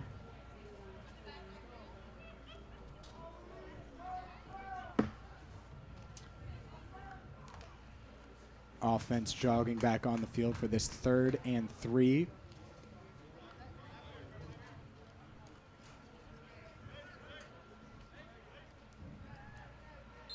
You're going to see Larry Jackson here in the slot. Killings at the bottom of your screen. Wommeldorf operating out of the shotgun, looking to throw on 3rd and 3. Looking downfield, Killings going deep, and Wommeldorf decided to keep it. Did have Killings open. It looked like Killings had a step. Wommeldorf was rolling out, and that's going to stop the clock as he got out of bounds to convert the 3rd down with 9 seconds to go. And He didn't get out of bounds, actually, and that's going to stop. I saw the clock stop, I guess, as the chains were moving. So that's going to do it for the first half. Here it's homecoming. Cincinnati Christian University, as they got off to a pretty good start. Multiple first downs on the first couple drives. Unable to score in the red zone. And that has led them to a battle of field position issues, punting issues, to a 35-0 deficit right now. You were looking for. And let's really, let's go down to Rob Roberts in that first quarter, but just really a battle of field position. That's what put you behind in the second quarter. Yeah, you look at the game and you say to yourself that we moved the ball on them. We've done some things. We just don't know how to continue to fight. We just don't have the continue to drive. And you're not going to win football games doing this. We talk about the field position. You guys are able to move the ball between the 30s and the 30s. How do you start finishing off some of those drives? Well, the desire to go ahead and do your job. We're not doing our job. We got one guy doing a job and two guys aren't, and that's when you don't make the plays that you want to make. All right, good luck in the second half, Coach. All right, thank you. All right, back up to you, James. Who certainly you can see how disappointed he is. 35-0 at halftime. For Rob Roberts, I'm James Erpine. We will be back with the second half of Cincinnati Christian in Campbellsville on Waycross Television. Welcome back in for Cincinnati Christian's homecoming on Waycross Television along with CCUathletics.com. I'm James Erpine along with Rob Roberts. We're at halftime getting ready for the third quarter. It is 35-0 right now. Campbellsville behind a 28-point second quarter is up 35-0. They're heading into the third quarter. Let's look at the stats here before we get to the third quarter. Cincinnati Christian has ran the ball 24 times for 95 yards, passing only 25 yards. Campbellsville, the exact opposite. They have 185 yards on through the air, and they're led by no one other than Brown, who's killing it. Hunter Brown, rather. Hunter Brown has been throwing all over, and Rob, I don't know how I forgot his name because he's killing it right now. But as we get back into the second half, let's discuss the reason it's 35-0 right now. As high-powered as the Campbellsville offense has been all season, I think this is more of a special teams gaffe is the biggest reason. Special teams, and then that Wallendorf fumble at the 50-yard line, and then which the personal foul took the ball back down to the 35. So you got possessions of 21 yards, 36, and 35 yards, and that's the difference in the football game. You talk about the 95 yards rushing. They also had 20 rushes of negative plays. So you take those 20 yards off. You really would have rushed for 115, but Wallendorf, you got to do better than 5 of 12 for 25 yards if you want to make an impact on this game. Hunter Brown, 17 of 22. That's the difference in the game. All right, so here we go. Third quarter action beginning. Trey Miles on for the kickoff, and he kicks it off. And this is going to be able to return. Campbellsville with the return trips up. And that was number 10, Justin Ramos, who wasn't the returner, was able to get it because of the short kick. Gets it to the 30-yard line as Cincinnati Christian's defense comes on the field here. And one performer that stood out in the first half on the defense, Daryl McNeil Jr. Rob, you mentioned his name a couple times. He played big along with Alvin Burke. Those two players stand out on that Eagles defense. Well, anytime you get shut down one side of the field, and we saw the effects of that in the opening quarter. They shut down to one side. They throw it over the middle. Pass is tipped. Free safety comes over the top and is able to pick it off. And we have a handoff on first down off the left side. Brown hands it off to Goodman. Goodman spins across the 35 to the 36-yard line. And Chance Goodman, who picked up a touchdown in the first half, had a 13-yard touchdown run. Gets the carry on that first down, the first play of this third quarter. The one stat I was surprised about was the time of possession, 1946 to 1815. And here we go. Brown going deep. McNeil there, and he's going to pick it. Offside CCU. McNeil with the interception, and even if it is offsides, that interception just shows you McNeil's skills. Williamson jumped on the far end. He's about 2 yards offsides when they snapped that ball, but I'm still curious why they're even throwing to that side of the field. I mean, McNeil Jr. has more than held his own. And here's a look, just a great play by McNeil. He looked like the wide receiver there.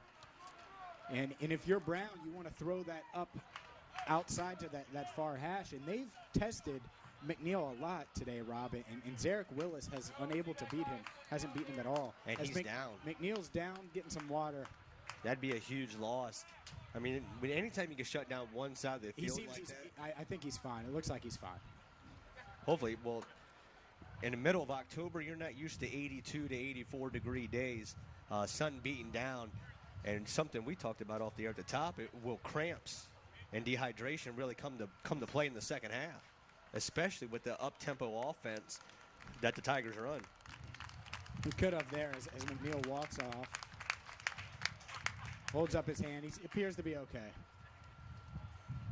So what would have been a big play, would have been the second interception of the day for Cincinnati Christian, is all for naught, and it will be first down again. They'll replay the down after an offsides call.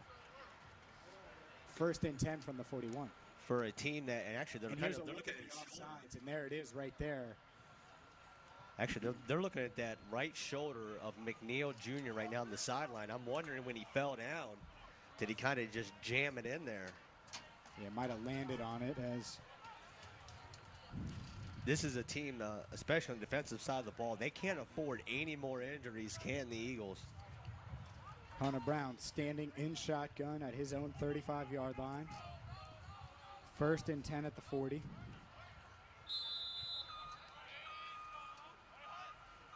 And here we go. Brown looks to the right side, has his man up to the 45-yard line. Pass complete to number 12, Jeremy Hines, for a gain of 5. They went right after Jones, the freshman, filling in for McNeil Jr.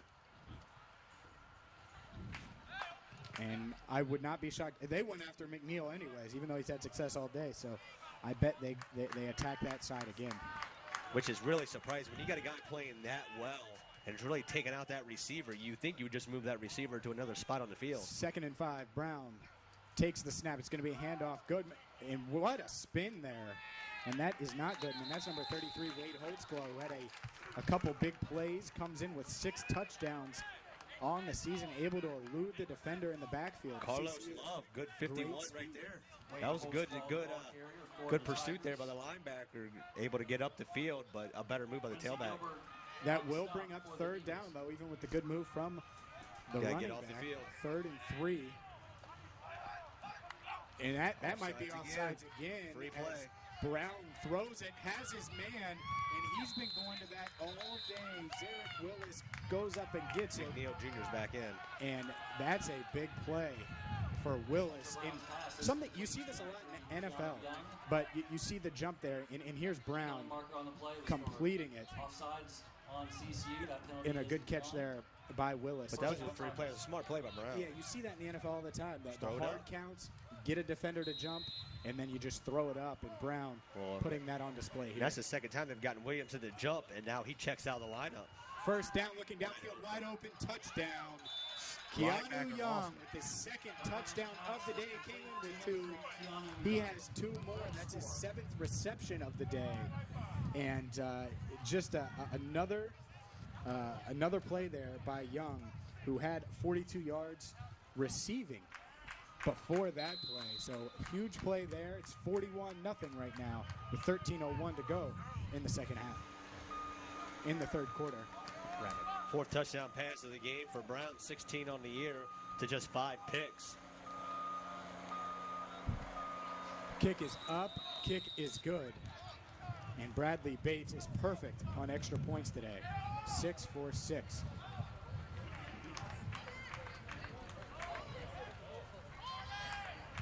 Not to start to the second half, the CCU team won. And you talk about the miscommunication. You got the safety talking to the linebackers. And you see the defensive coach, well, I can't from my angle, he's talking about they did an audible. They touched the helmets, and somebody just didn't pick up on the audible between the safety and the linebacker. And anytime you have miscommunication, especially with that slot receiver, that's what's going to happen, is he was just able to walk into the end zone, did Young.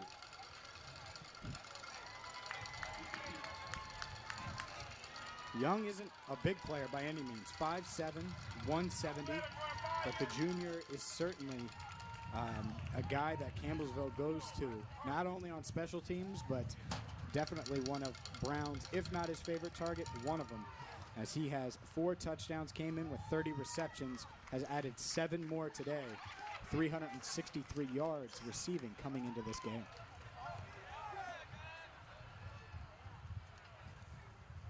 Couldn't ask for a better day here at Willard Stargell Stadium for Cincinnati Christian's homecoming. Perfect day, perfect weather. Looks more like September than it does mid-October, Rob. And there's nothing wrong with that either. No, I'll take this weather for the rest of winter. I say that with quotes because I'm not big into snow. I don't know about you. I know you're a Michigan man, but no, not me. That's the reason I moved back. There's cold, and then there's northern cold. Campbellsville entered today's game with an undefeated 4-0 record, had a couple games canceled earlier in the year. Currently ranked 27th in the NAIA. Others receiving votes. After this win, they might crack the top 25. Killings on the return, gets to the 15, cuts upfield to the 20, tries to make a man miss, gets up to the 22-yard line there. As much as those, and that's where Braden Wommeldorf and the offense will take over. As Campbellsville is up 42-0, though, you see the holes in the flaws. CCU was able to exploit some of that. They just weren't able to take advantage. Defensive line, they were able to get pushed. Campbellsville kind of weak on that interior of the offensive line. You're able to get pressure on Brown. Brown does not like to be flustered. He makes when he's forced to make quick decisions. He made some bad decisions today. You look at the intentional grounding, the interception. What would have been another interception that was negated by an offside. So Campbellsville really has a lot to clean up before the end of this season if they sneak into the playoffs. Wommeldorf takes the shotgun snap on first down. Looks, has a man, and it was just. It was a good adjustment by Christian Williams, but not where he was expecting to get the ball. Had to extend it and move outside a bit. And as you see, Wommeldorf here throws it, and Williams has to come back to it, and he was expecting it a little more inside than it was. But Wommeldorf not known for his accuracy, and you know, you are what your stats say you are. You're a 50% passer. That's what you are, and that's something he really needs to work on, especially this upcoming offseason. Especially since coming off eligible next year will be T.J. Jamison, and he's itching to get back, or you'll see a totally different offense. And this is a handoff up the middle on second down. He's going to get that across the 25 to about the 25.5-yard line. Was able to use Noah Cox there, but that's where you missed the Austin Rowling earlier, a big Mike Allstott type frame where he's able to get 5-6 yards a pop. Still haven't seen Young here in the second half. A guy that really chunk plays the entire first half. Nick Cox stays in at running back. Bottom of your screen is Jaden Killings. 2 wide receivers at the top. Just a big third down here for the Eagles. Wommeldorf going to roll out under pressure instantly, trying to get that edge. Looks like he's going to get it. He's going to get the first down and more. And wow, that was a scary play. Now we got people being pushed, and we have a CCU guy down on the field. 52 got rolled up on. And that's a scary scene there. Wommeldorf, the quarterback, got pushed out of bounds right into one of his teammates' legs, and that's why. And Wommeldorf's down too. They're looking at his neck. I think his neck went off his knee. And we'll see on the replay as the officials discuss what this could be. We'll give you a look at that in just a second. We'll see what the call is on the field. Here's what I will say. You're Cincinnati Christian. Oh. Wommeldorf started to move his head, and the trainers told him not to do that as they're trying to keep him stable. I mean, he's still moving his extremities, but you can't take any chances as it's always a scary thing when you talk about necks. All right, so one gets up. That's number 52 who got hit, Devin Bauer. All right, so let's look at this replay. So it's a rollout, and you see he's going to get the first down, and Wommeldorf right there, that shove. And he hits Bauer, and you can't really tell because there's a lot of players in the way. And then you see the CCU. It looked like that might have been number 4. It was Jackson. Jackson came up and shoved one of the Campbellsville players. But then the Campbellsville players you see right here start to retaliate, and that's when you see the second set of flags. But that was very close. The quarterback had given up. He about had a foot out of bounds. As you see, all these penalties are going to offset. So we're going to get offsetting personal foul calls. Very fortunate people didn't get kicked out. And just an update on Braden Wommeldorf. He has his helmet off. He's standing up now And still being tended to, his neck being tended to by trainers, but he is talking to them. So Wammeldorf was down for a time. Devon Bauer was down for a time because Wammeldorf ran into his legs on the sideline. Everybody good. And it's a clean push, especially when you're going against a quarterback that can run. But there, he hits him like right in his thigh as he falls out of bounds. Nick Eiler's warming up, the 6 foot, 175 pound freshman. So Wammeldorf got pushed, hit Boyer. He's warming up, but they got another quarterback in. And they were both down for a time. They're going to go with Darian Pryor. And right there, his shoulder goes right into 52 Boyer, and he was down. And then looks like Wammeldorf, who's still getting looked at, is being talked to by trainers. So offsetting penalties, still going to make it first down. Pryor now in at quarterback, the freshman. Darian Pryor. And Pryor has yet to take a snap this season.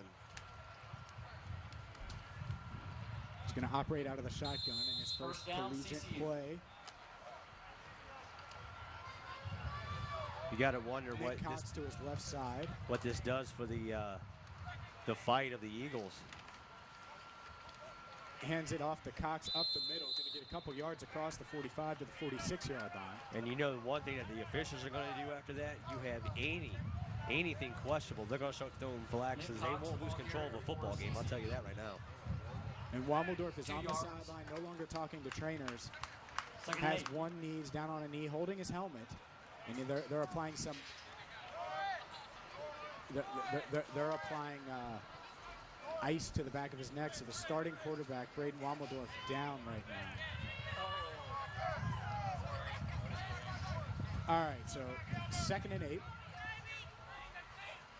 Shotgun snap, and it's going to be a run-pass option. Flip to Cox, he gets up, fumbles it, and gets recovered by Campbellsville. And there's another flag. And these officials probably sensing it's getting a little testy. Going to throw flags on anything they see, and he just gets popped there. And Cox just drops the ball as soon as he gets hit. Good heads-up tackle by Cincinnati Christian.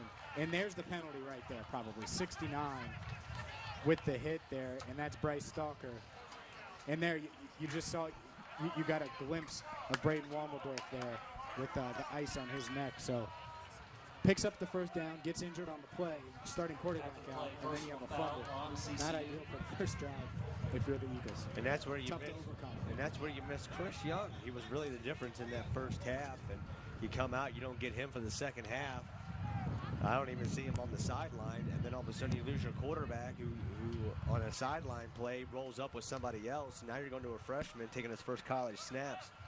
Just not the way you want to get things started. Is now Campbellsville goes to the backup quarterback, Jeremy Hines, the junior. And Hines takes the snap, flips it to Goodman, and that's going to go nowhere. Nice tackle, Noah. And there's a look at 58 who got hit there. Noah Carlson on the stop for There's the Eagles. 58. So he got hit on the sidelines. He's good to go now. So here we go. 2nd down, Jeremy Hines operating out of the shotgun. 3 wide receivers at the top. He's going to roll out, and he's going to run this. And right there you see the inexperience. Afraid to let that ball go, afraid to make mistakes. Where you see Brown, you got the upperclassman, the senior, knows where he wants to go with the ball and quick to deliver it, and you see the difference in snaps right there.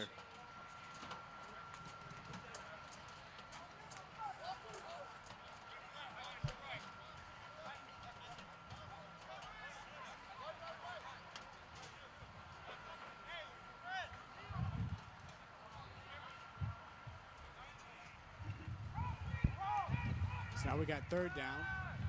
Looking up for the end zone, and that's going to be perfect too coverage. Far. And McNeil, who is giving up 0 plays to Zarek Willis today. He's played very, very well. Willis beat the backup when McNeil was shaken up, but other than that, McNeil's had a great game for the Eagles. And that was a smart play. Turned his head around, used the sideline as a second defender, shielding him away. Hines didn't have anywhere to go with that football.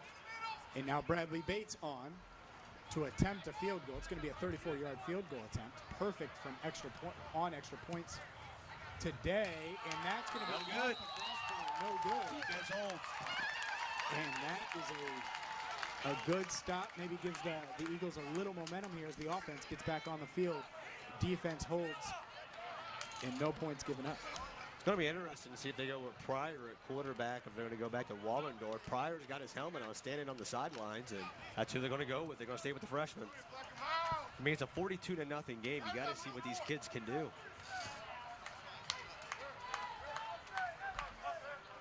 Pryor jogs back out there.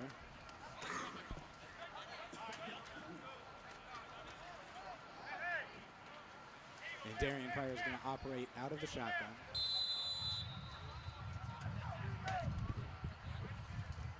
I believe that's Anthony Brown to his left. And it's going to be a keeper.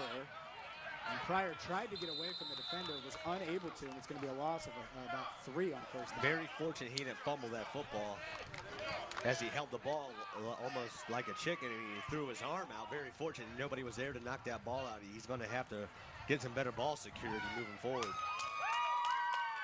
And now Eilers, the 175-pound freshman, making his debut. So here we go. We got the quarterback shuffle. Nick Eilers in at quarterback. Anthony Brown, the freshman running back, going to operate to his right. 2 wide receivers at the bottom of the screen, 1 at the top. And it's going to be a handoff up the left side. He's going to get close to a first down. That's a really good gain there for Anthony Brown on second down. And it's going to make it 3rd and about 3. Brown, the ball you see it. He saw the CCU. hole right away, gets out to the outside, gets ahead of his blockers a bit, and is able to have a pretty good run there. Gain of 10 yards. Going to set you up in that 3rd and 2 range. Really keeps a lot of things open for Eilers. 3rd down and 3. And that's what you want. You have a freshman quarterback who probably wasn't expecting to play today. Eilers in. Can he convert this 3rd down? It's going to be a handoff up to Brown again, and he's going to get hit. He got maybe a half a yard. It's going to be 4th and a full yard at the 29. And now you got to make a decision if you're Coach Fulch. I say you go for it. At this point, I don't see why you don't either. It's homecoming. You want to get some points on that board, get as many possessions as you can, and it looks like they're going to send out the punt team. But I will say this. The reason you might want to get a punt in here is because the punt team has struggled. you might want to get Trey Miles as many punts in as you can, so he can fix, so that the whole special teams unit can fix the issues they've had today. Well, at any time that you lose an All-American like Logan, that's going to hurt. And this one, much better, to be honest. You might not like that one, but it was Miles had a lot of high ones early in this game that went straight up. Well, that one at least had the distance. Kickers are like golfers. Once you get that the mental part, you start thinking too much. It's kind of what happens there. Is that ball went on the left side of his foot. Trey Miles line punt drive goes out to of 48. bounds at CCU's 48-yard line. 48-yard line now, as we see the Cincinnati Christian defense running back onto the field.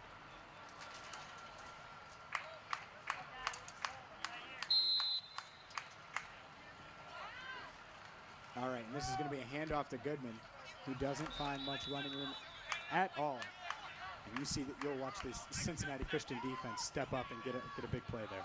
Well, you know they're going to they're just going to try to run the ball short in this game and get out of here with any injuries. But this is also a good time for that CCU defense to shore up a few things. Really, they haven't played. It's not that the defense has played bad.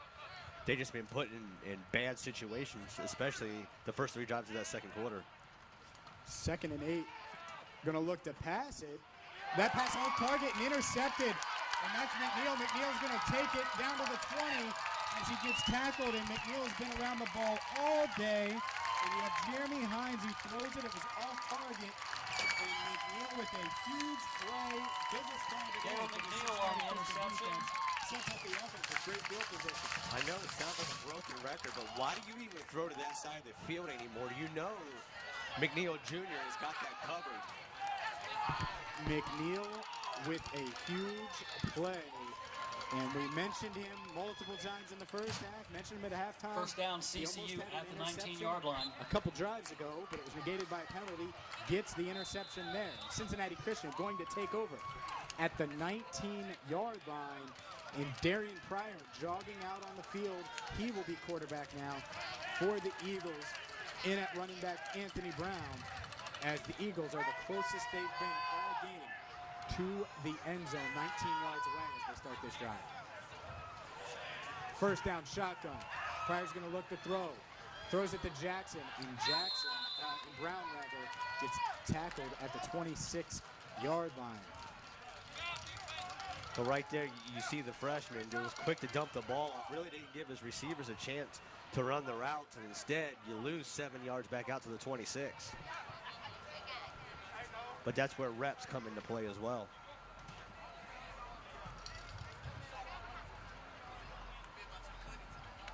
Pryor runs back out there, giving the play to his offense. Play clock at 9. They're going to have to kind of hurry up a bit here. Brown to Pryor's left. They just get the play off as the play clock is chiming in on 0. And that was Pryor. He had him. Return for Christian Williams. Darian Pryor's pass Unable to get it to him. He had him just a little too high, but some of that's that first snap, first game jitters for Pryor, but he's got the arm to drive the ball down the football field. And there you look. And the throw just over, just too high for Christian Williams.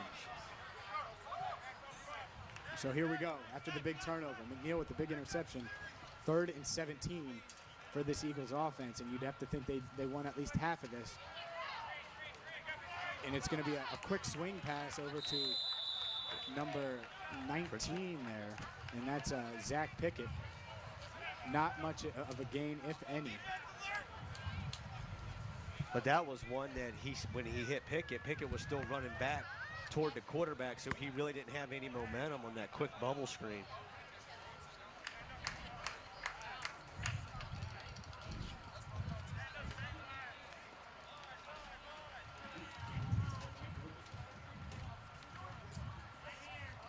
All right, so the Eagles are going to go for it on 4th down. I mean, down 42-0. You have to. You 4th don't and have a 17. choice here. Yeah, it's homecoming. Why not try to get it? Now we have whistles. And it's going to be a timeout, Timeout, Cincinnati CCU. Christian. Timeout that you have to take here. You got a chance on the 26-yard line. CCU calls able to maybe timeout. an opportunity to timeout pick up of some the second points. half. As 4th and 17, you might think as slim as that is, but you still have an opportunity. You know, let's get things set right. Let's get things moving in the right direction, especially with a freshman quarterback who's only seen a handful of plays. But you want to make sure he's in the right set. Yeah, it'll be interesting to see what they do.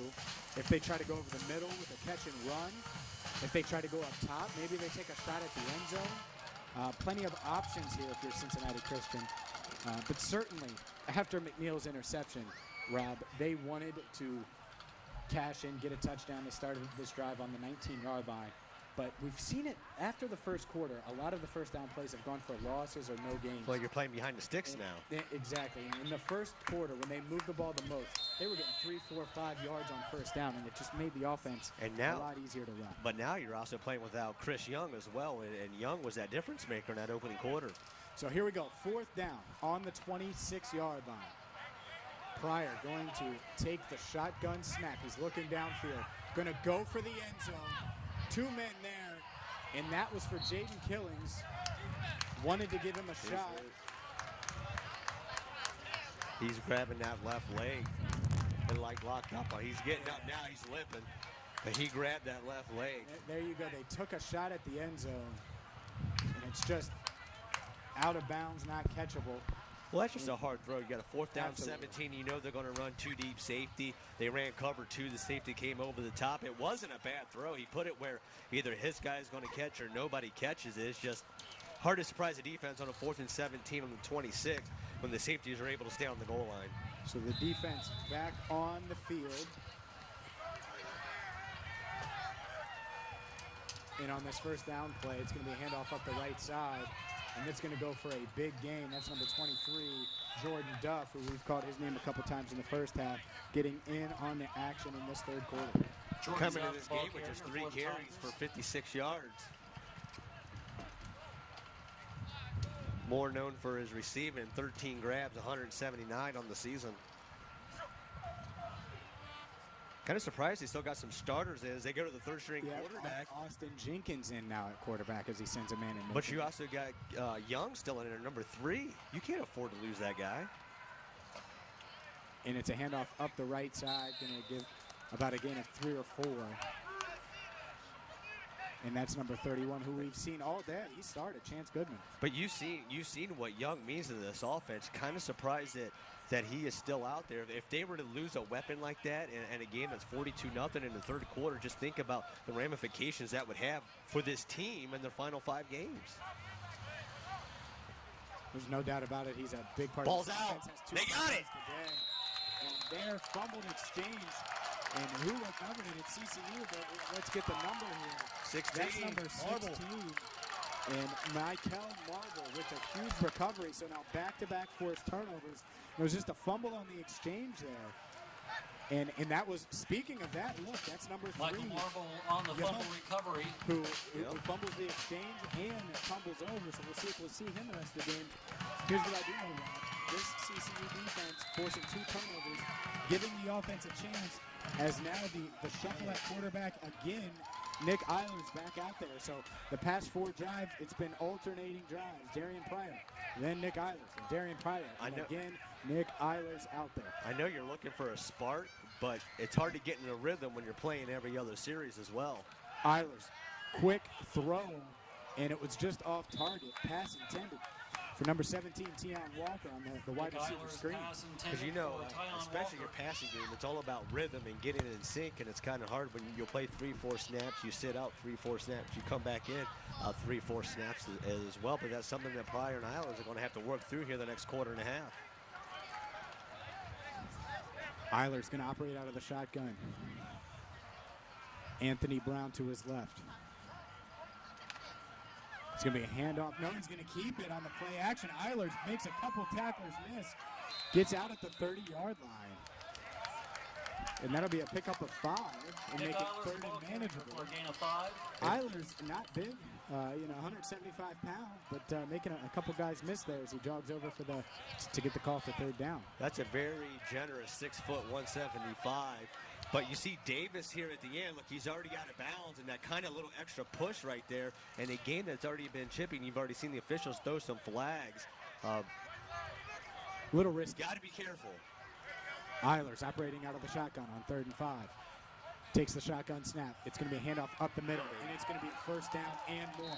For number 27, Anthony Brown, the freshman, has had a few decent runs today. That carries for a gain of 7, first down, and the CCU. Eagles move the chains as the ball is now down to the 23-yard line. Brown, 5'9", but it's almost like the Barry Sanders syndrome, which you sit behind those big boys, you kind of get lost in the crowd. He's able to find a hole, turns it up forward for a nice 7-yard gain and another first down. He's had a good afternoon so far once Young checked out.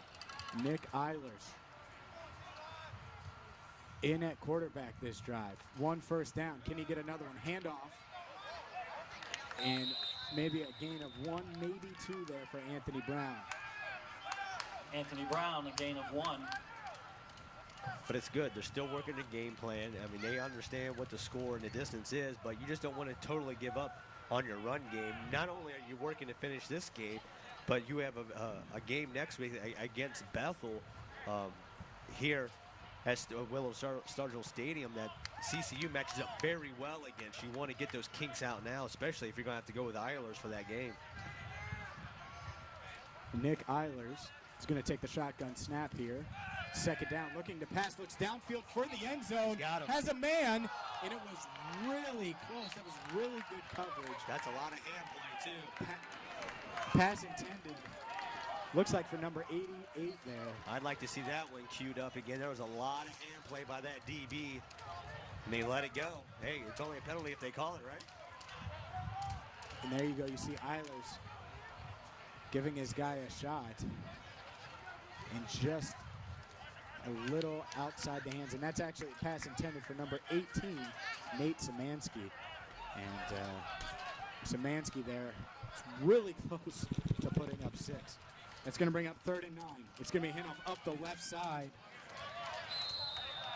And that will not be enough for the first down. Anthony Brown gets it down to the 21. Carries for a gain of 1. And it'll bring up a 4th and about 8. No doubt it's 4-down territory here. And this is the second time if you're the Eagles. You've had the ball within 25 yards of the end zone in back-to-back possessions. Well, your defense is giving you turnovers, and now they've been playing with a short field, they being CCU, but the difference was is Campbellsville was able to turn those short fields into 14-21 points. CCU so far 0 for 1 on the short field. Nick Eiler's going to operate on this 4th down out of the shotgun. 2 wide receivers at the bottom of your screen, 1 at the top. He's looking to throw it, looking downfield, doesn't have anyone, and goes down, gets sacked. He had it out on the edge, just couldn't get it to him. And he was looking downfield with the 4th and takes long, over on downs. and wasn't able to look at his progressions. You see him, you see Eiler's his eyes. He's looking downfield, looking downfield, looking downfield, and didn't feel the pressure there at the end. And Campbellsville will take over here after the 4th down sack. Well, can the defense do it again, Rob? 2 turnovers in a row. Can they force a 3rd? They need to, but the one thing in this 3rd quarter is defense has gotten a lot of rest. Unlike the first half, the 2nd quarter, they were basically on the field the whole quarter, but now they're going to, how about this, showing pressure with the 6-man front. It's going to be a handoff up the left side. Big hit there by Valentino. And that's to Jordan Duff again. Of course, Valentino is ranked 11th in the country. He forces almost a forced fumble per game. Valentino on the tackle for the Eagles. Does 75. 2nd and 6. Campbellsville with the handoff up the right side.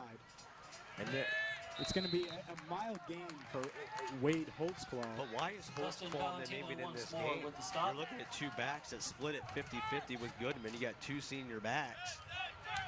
Holtzclaw came into this game with 6 rushing touchdowns on the season. Led them in rushing with 273 yards coming in. 45 seconds to go in the 3rd quarter. 3 wide receivers to the bottom of the screen. Sends a man in motion. Looking to throw it. Going to hand it off to Holtzclaw, who finds him some room up to the 50. Down to the 40. More running room. 30. Showing that speed. 20. Can he get all the way there? He's going to get knocked out of bounds inside the 5. What a run there. Why is he still in the game? Because he wants to pad those stats, Rob. Did you see that run? Wade Holtzclaw, huge play on 3rd down. That was a great design of that play call. They run that delay draw off the fake screen pass, and he's able to get a nice 60-yard gain down to the 40-yard line, goal to go. You saw the play there before that didn't go for the huge gain, but this one, and there's Holtzclaw for the touchdown. So huge play to get him there, and Holtzclaw gets the touchdown. Had 6 touchdowns coming in. There's a 7th, and Wade Holtzclaw with a huge run and then a short run that leads to a Campbellsville 48-0 lead here with 12 seconds to go in the 3rd quarter. And look at this, Rob. 62, Trey Binder on for the kick. Boy, he's kicking it old school. Oh, good. Trey Binder can't do it. That's the funniest looking kicker I've ever seen. That's almost like those old NFL films you see from back like in the 30s and the 40s and the place kicker back when our executive producer, Tony Suarez, was growing up watching football.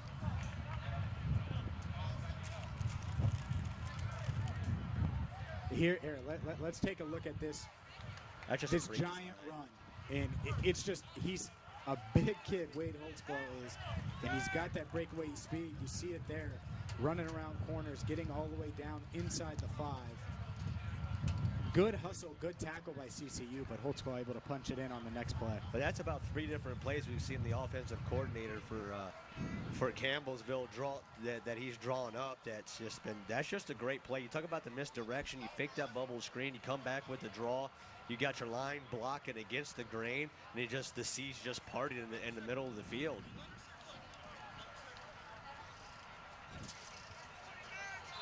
Bradley Bates on for the Tigers to kick it off. This could potentially be the last play of this quarter.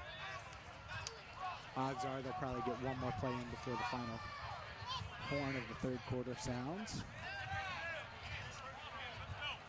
And Bates with the kickoff. Jaden Killings back, going to return this up the right side, gets it to the 20, finds some room to the 30. That's a good tackle there because Killings, he saw the open field. You could see him get excited.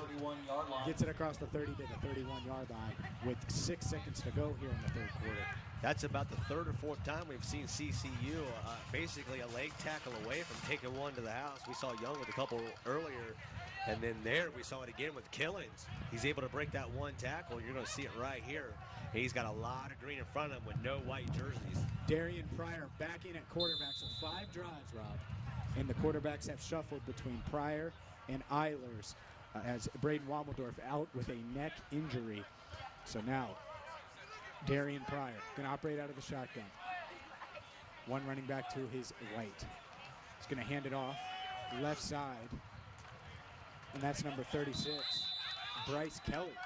It's a decent gain up to the 35, just across the 35-yard line. And that is the final play of the third quarter on this homecoming Saturday here at Willard Stargell Stadium. Cincinnati Christian has had some good things, it's had some bad things, and the bad things have led to a 48-0 deficit here today. With you right now, James Rapine, along with Rob Roberts. As we do after every game, we'll try to catch up with Coach David Bolter following this one.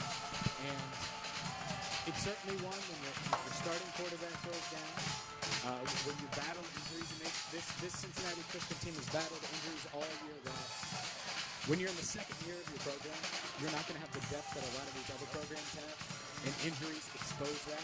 And you're seeing that today on quarterback. You can see in other spots. Well, CCU, they have the first teamers that can play with other first teamers, but you talk about that depth, the whole roster, freshmen and sophomores. You're going to get seniors, redshirt seniors. They got those college buys. They've been in the program for 4 to 5 years.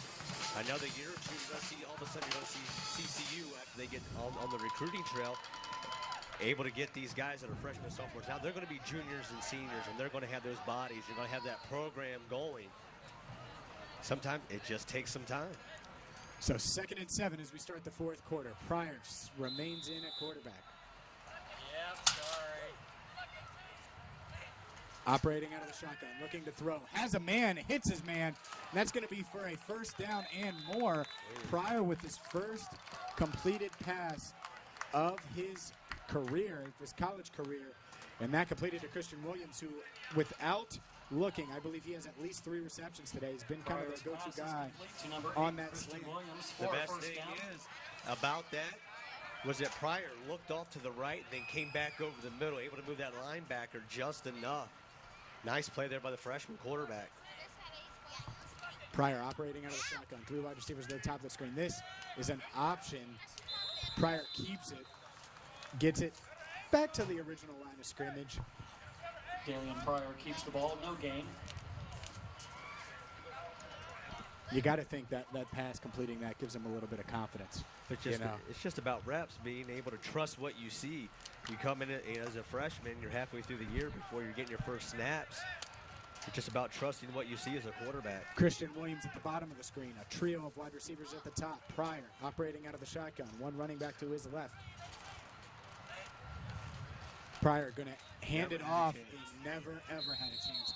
A group of defenders for the Tigers. Bryce Kelly. Hits Kelly. Kelly stayed on his feet, by the way, the whole time. He did. Play blown dead. But never good when as soon as you take the snap, or as soon as you take the handoff from your quarterback, you got 3 Tigers in your face as well. You've had 3 Tigers in your face before. Only it was a really bad joke, wasn't it? Only in the Dayton-Bellevue rivalry. All right, so here we go. It's going to bring up 3rd and long, 3rd and 14. Pryor sends a man in motion. Going to look to throw, looking, throws downfield, has Williams. Williams drops it. Wouldn't have been enough for the first down. Good pass break up there by Jaquez Davis, who says no, no, no to the crowd. But you would have been in that 4th and 5 situation where you can go ahead and go for it. Instead, you're down 4th and 14. Now you're going to have to punt the football.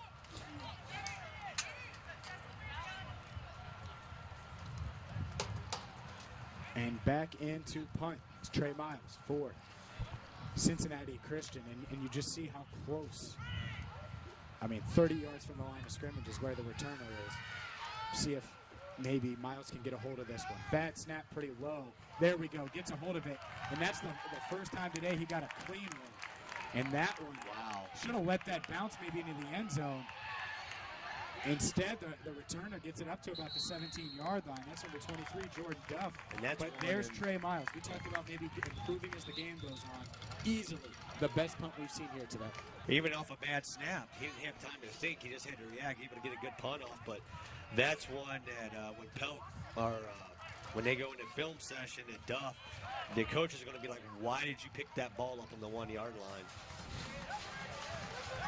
Because he was going to score. Every returner thinks they're scoring, man. Well, no, but yeah, it's certainly unless on you're that play, you let that bounce into the end zone. Unless your name ends in Sanders, I don't need you grabbing the ball on a hopper at the 1-yard line. Hester might have something to say. Him too. Here we go, first down. Looking to throw. It's going to be just a quick little. They love that shovel pass. Yeah.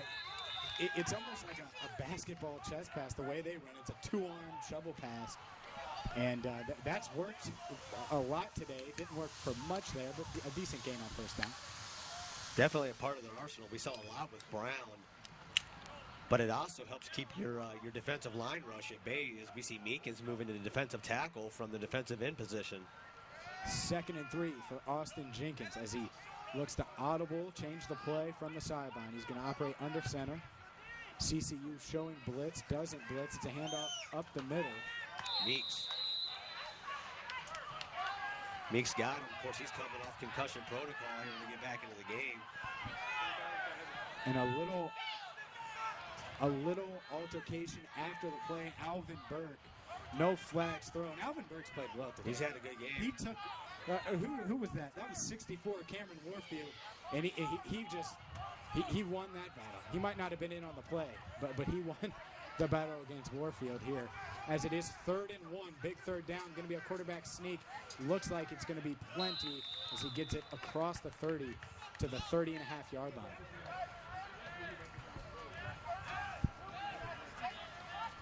Good push there up front, able to use that quarterback, keep the clock running. Right now, the Tigers are just in let's just kill the clock, shorten this game, and get out of here mode.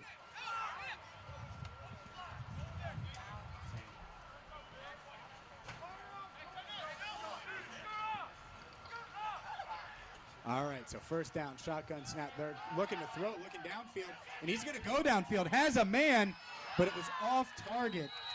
And Austin Jenkins had his man. That's number 83 he was intended for, but unable to get it to him. And you don't see that every day. He beat Jay Horton straight up out on the edge, even with the safety rotating over late.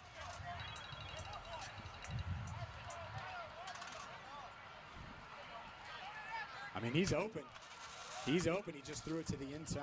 You got to McNeil Jr. checked out the lineup. Lay that ball out there a bit.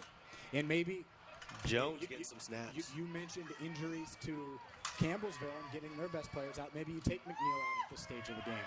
You need him for next week. You need him for the rest of the year. Nice open field tackle there, really Jay Horton. Yeah, you mentioned Jay Horton. Jay Horton right there, right on cue, making a play after he had gotten beaten on the previous play. And we've seen him make so many plays during his year and a half here with the Eagles. You got to love quarterbacks that can tackle in the open space.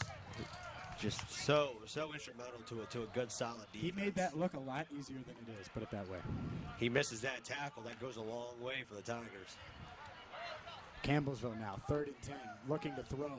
Looks like his receiver fell. No flags. That's a late flag. What are they throwing? Holding. So flag came in really late on the back judge. That's a bad call. And the back judge now picks the flag up. We'll see. Which flag was later, that flag or Ohio State, Miami? All right, let's take them. Yeah, it's a 2002 reference, but yeah. Where's the hold? There's not a hold, and you're still waiting for a flag because they just threw it. Wow. If you're going to throw the flag, you throw it when it happens, not when the teams are walking off the field. So that penalty going to make it 1st and 10 at the 42-yard line. Tigers stay on the field. A quick shovel pass again. This isn't going to go anywhere. It was a shovel pass to number 9, Braden Russell. Gaither got him. And CCU, Another flag. Yeah, but this is going to be on the Tigers.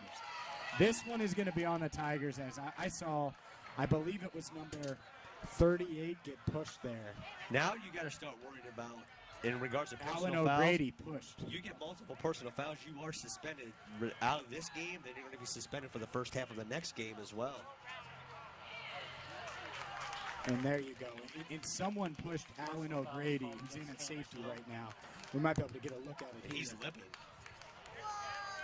He's okay. It looks like he's okay. And it's right there. Just out of the screen. You see it at the end there. You saw his feet after he got pushed. And you might be able to see it here in your wide shot. Oh, you'll definitely be able to see it here. So you see Grady come in. And right there. And it was 64.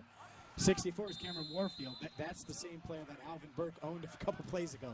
So that he's probably still mad about that, as on the first down pass play completed to the same guy who caught the shovel pass in the previous play. That is number 9, Braden Russell. And that's going to get him close to the original first, well, about 5 yards away from the original first down, making it 3rd and 15. And he bailed Jenkins out in that one, making a great individual catch on a bad throw. 3rd and long for Jenkins. Takes the snap, looking downfield. Can CCU defense get another stop? Jenkins looking, now he's going to run. Can he get the first down? And no. Ball's out. Fumble, and it's picked up, and he's going to return it. And Gaither. that's, wow, Gaither what got a it. play. That was a good combination there. 58 Shipman with the hit. And let's look at that again. Austin Jenkins rolls out, decides to run. And boom. Ball's There's out. the hit. Ball comes out. And Gaither right there, Johnny on the spot. Picked up and returned. And Gaither, what a heads-up play. Look. That was, that's now 3 defensive turnovers here in the second half by this defense as we have an Eagle down to 50. Great hustle by Cameron there. Cameron Gaither, who, as a defensive lineman, you end up all the way downfield in the play, pick up the fumble. Not only do that, but you return it and maybe get your offense. Look, at this point, if you're Cincinnati Christian, you want to get some points on the board. The defense has given them 3 turnovers in putting them in position to score. This offense, I know they have freshman quarterbacks and they need to find a way to get this one. But this is that learning the process and growing. It's how you finish your drives, and this is right here. They're starting the 3rd possession of the second half on the right side of the field as Jordan Meekins gets his way off the field. He was at the end of that tackle, but that shows you the kind of character the team has when in a 48-0 game. You got your defensive lineman 20 yards down the field chasing the play. And Meekins appears to be okay. Of course, he's just coming back off that concussion protocol. Didn't get to start today. Nick Eilers in at quarterback as the quarterback switch-up continues. He's looking to throw on first down. Going to go to the end zone. He's got him. Touchdown! Nick Eilers to number 19, Zach Pickett for a touchdown. That's a 31-yard touchdown. And the Cincinnati Christian Eagles are on the board, putting up 6 points here with 9:43 to go in the 4th quarter. He had him right off the top, and that was a beautiful throw by Eilers as Pickett's able to walk into the end zone. And I love that. I love the aggressiveness. I love taking the shot. Nick Eilers, as you get another look at it, Pickett with the great catch, wide open, got separation. And there you go, touchdown.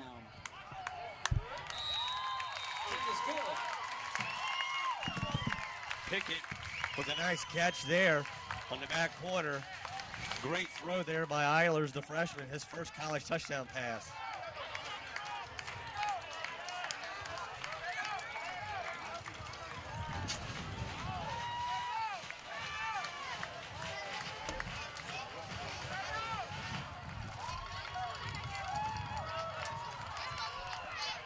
Nice 30-yard pitch and catch there. What a play, yeah. What a play there. Look, we talk about confidence. Nick Eilers drops back, 30-yard ball, hits him perfectly in stride, touchdown. And I got to be honest with you. I'm not sure you get that with Braden Wammeldorf as much. No. I'm not sure he does that, and I know he's the starter, but Nick Eilers airs it out there and hits his receiver. Let's take a look again. It's Eilers with the throw. Pickett with the great catch. That's perfect. That's exactly how you draw it up. And Cincinnati Christian gets on the board here, 48-7. Homecoming here for CCU at Willard Stargell Stadium in Cincinnati, Ohio. Beautiful day. That was a beautiful throw and beautiful catch for the CCU Eagles. Something that they needed. Able to get the turnover. You start your third possession, the second half on the right side of the field. And this time they're able to capitalize. Trey Miles on for the kickoff.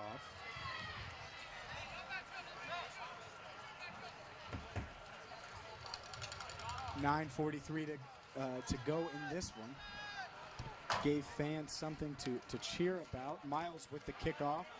It's going to be a short kick, picked up at the 20, the 30, and there's some running room, plenty of running room now for Brown, and Brown takes it into CCU territory, gets knocked out of bounds at the 44-yard line. And that's how you answer. That's how a 4-0 football team that gets outside the top 25 answers. You give up the touchdown and come right back on your special teams, and you flip that field position once again like they've done all day. It's just tough. I mean, Trey Miles had that really good punt, but kickoffs and punts have plagued this team today.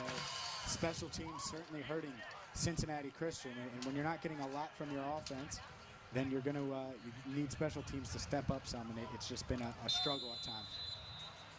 Defense got another chance.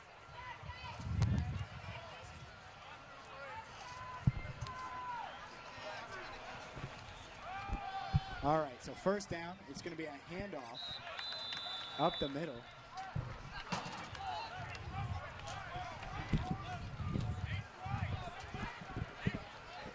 Jay Compton and Carlos Love on the stop for CCU. Carlos Love with the tackle there. Ball down to the Cincinnati Christian 36-yard line. It's going to make it second and 2 rather. Play clock at 15. Austin Jenkins now approaching the line. Going to operate under center. Sends a man in motion. And it's going to be a handoff up the middle. And this is going to go for a first down and more. That handoff goes for a first down. And this Campbellsville offense now just slowing it down. Just taking the play clock all the way down. 25 seconds on the play clock, taking their time. Well, they're really shouldn't be in any hurry anyways. Not I at mean, all. you do want to get your backups, especially Jenkins, some snaps. Jenkins in at quarterback and operate under center again, and this is going to be another handoff up the middle. Up the left side, and that's going to go for a gain of about 5 yards. Good tackle there by number 56, Justin Torrain, who holds on for CCU. Justin Torrain on the tackle for The CCU. running back definitely was trying to get away. But they got a chance to get another stop here and give the offense a couple more chances.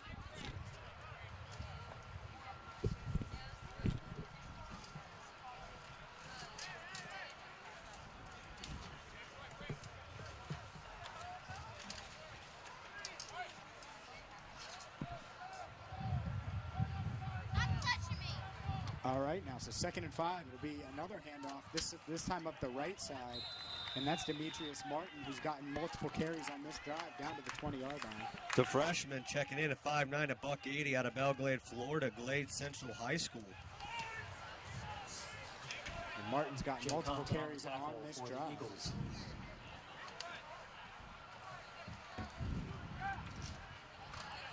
And you see him there running, trying to stiff-arm Eagles defenders as he picks up a first down, 1st and 10 on the 20-yard line for Campbellsville. Jenkins with the handoff. Nice and this pursuit. sniffed out. What a play there. And that looks like it's That's Big Valentino 75, again. Yep. He's been around the ball plenty of times. Dustin Valentino in on the stop. Him and Burke on that D-line really made a difference today, In the backfield. especially when you have to make up for the loss of Vince Hill Jr. There's another look at Valentino holding on and making the tackle. And that's the one thing you're going to see is, as these guys, you're talking about freshmen and sophomores and getting those bodies, another gear to the weight room as well. Martin will be in the backfield again for the Tigers. Austin Jenkins sends him in motion. Now going to hand it off up the left side. That's to number 9, Braden Russell, who's made a couple plays today. Run going to go for about 3 yards up the left side. Bring up 3rd and long now. 3rd and about 7 or so for Campbellsville. But it's a chance to get off the field for the defense. Cincinnati Christian's defense has forced 4 turnovers today, 3 interceptions, along with a fumble recovery. That fumble recovery set up their touchdown on the previous series. Nick Eilers dropped back through a 31-yard touchdown pass to Zach Pickett and got the Eagles on the board during this homecoming. They're going to get a false start. Movement. Looks like it'll be false start on the Tigers. False Back them start. up 5. Campbellsville, 5-yard penalty.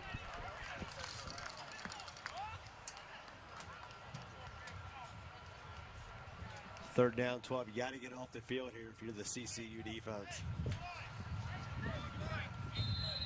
As you see him rotating more, McNeil Jr. checks out of the lineup for the rest of the day as well.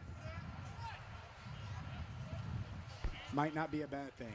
Look, this game obviously out of reach if you're the Eagles. McNeil Jr. was locked down today as the handoff goes up the middle, and that's going to go for a huge gain. He's got it. Got the first down, and that's Martin, the freshman, Demetrius Martin, who's getting the backfield duties this drive, playing well, and picks up a first down there on 2nd or 3rd and long. Rather. Hey, you don't know when you're going to get your opportunity.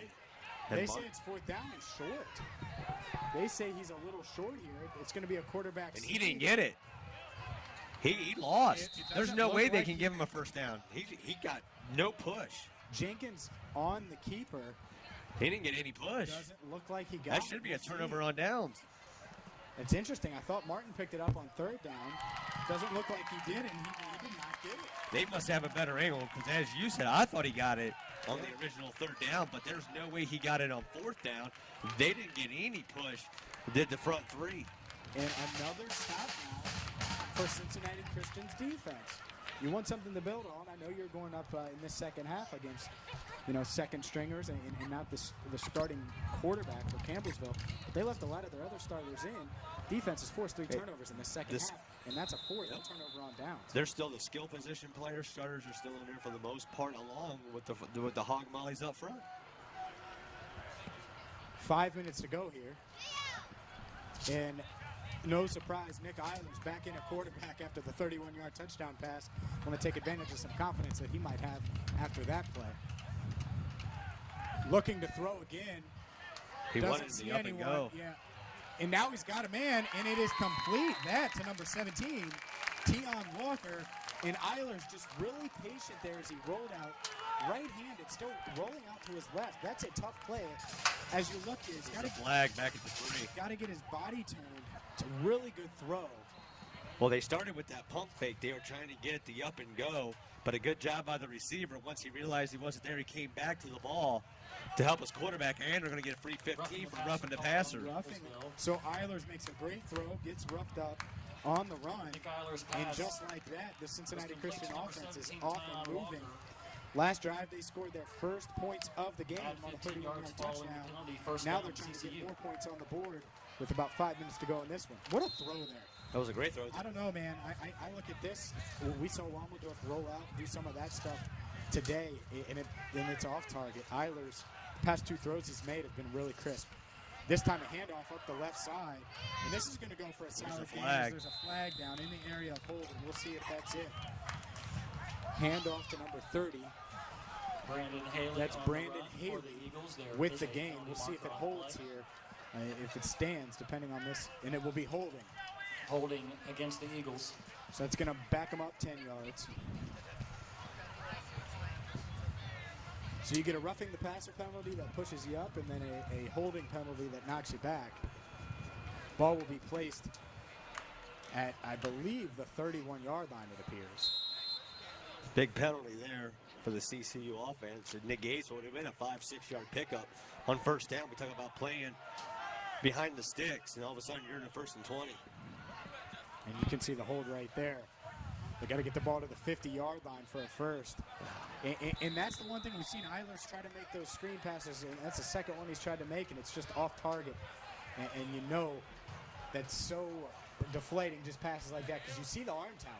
I mean, he made a throw on the run. He made a deep ball throw so far today, but a couple screen passes that have just been a little off. You almost wonder, just because of the way he's throwing that screen pass and he's struggling, you just let him keep driving the ball down the football field the way he's throwing it right now.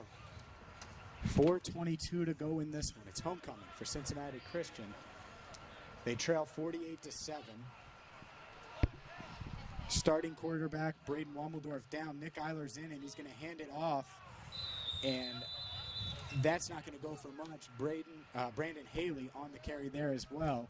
So now it's going to bring up third and about 18 for the Eagles. Right now, you're just trying to get a chunk play. You're inside 4 minutes ago. You got a third down and about 18. Try to pick up 10 to 15 here, and then for Fulcher, you just got to decide if you want to go for it. If not, at least you gave your punter some room. Zach Pickett, who caught the touchdown, is at the bottom of the screen. Two wide receivers at the top of the screen. And it's going to be a throw. Eilers looking downfield, looking, doesn't have anyone, looking, throws, and he's going to just throw that out of bounds. Not much he could do there, was looking downfield, didn't appear to have anyone open. There's a good coverage there by the back end of that Tiger defense. He has some time to throw it, but once you get past that 3 to 4 seconds, you got to let go, and by then the Tigers' front four was in the backfield. Miles on again. Trey Miles on for the punt. His last punt was his best of the day.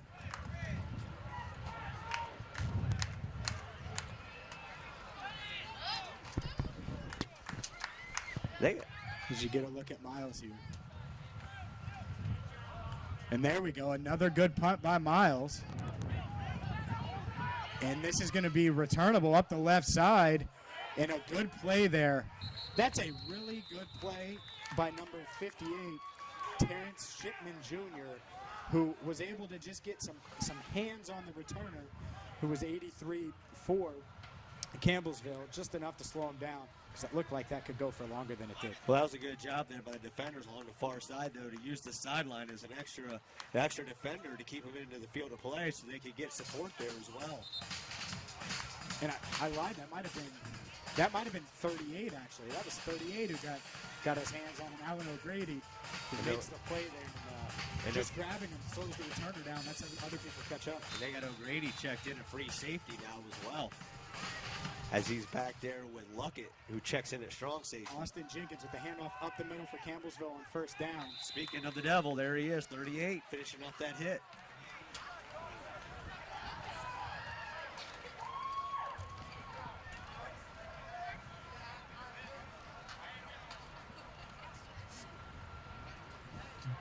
Jenkins looking on as the clock ticks under 3 minutes here. Campbellsville, now what they're trying to do, simple. Just run the clock out as we get close to the 2-minute mark.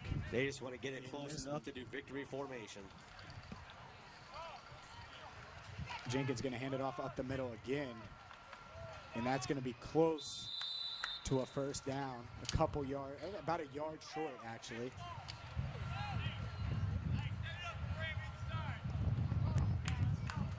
And it looks like, well, I thought a Campbellsville player was shaking up there. Just slow getting up. They get a first down here, you can go to victory formation. Just simple math with the 40 seconds. Yep.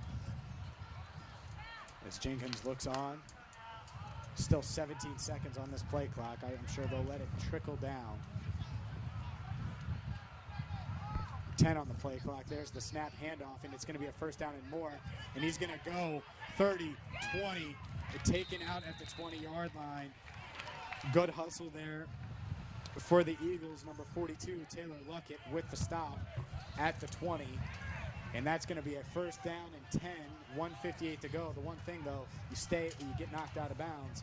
Definitely something, you don't want to see if you are this Campbellsville Tiger squad. Well, they stopped the clock, but they still haven't started the play clock yet. Now they have.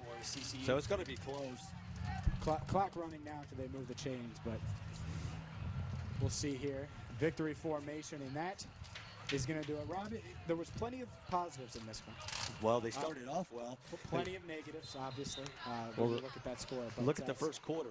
Campbellsville doesn't score till there's 10 seconds left in that quarter on that Brown 1-yard touchdown run on the quarterback keeper made it 7-0.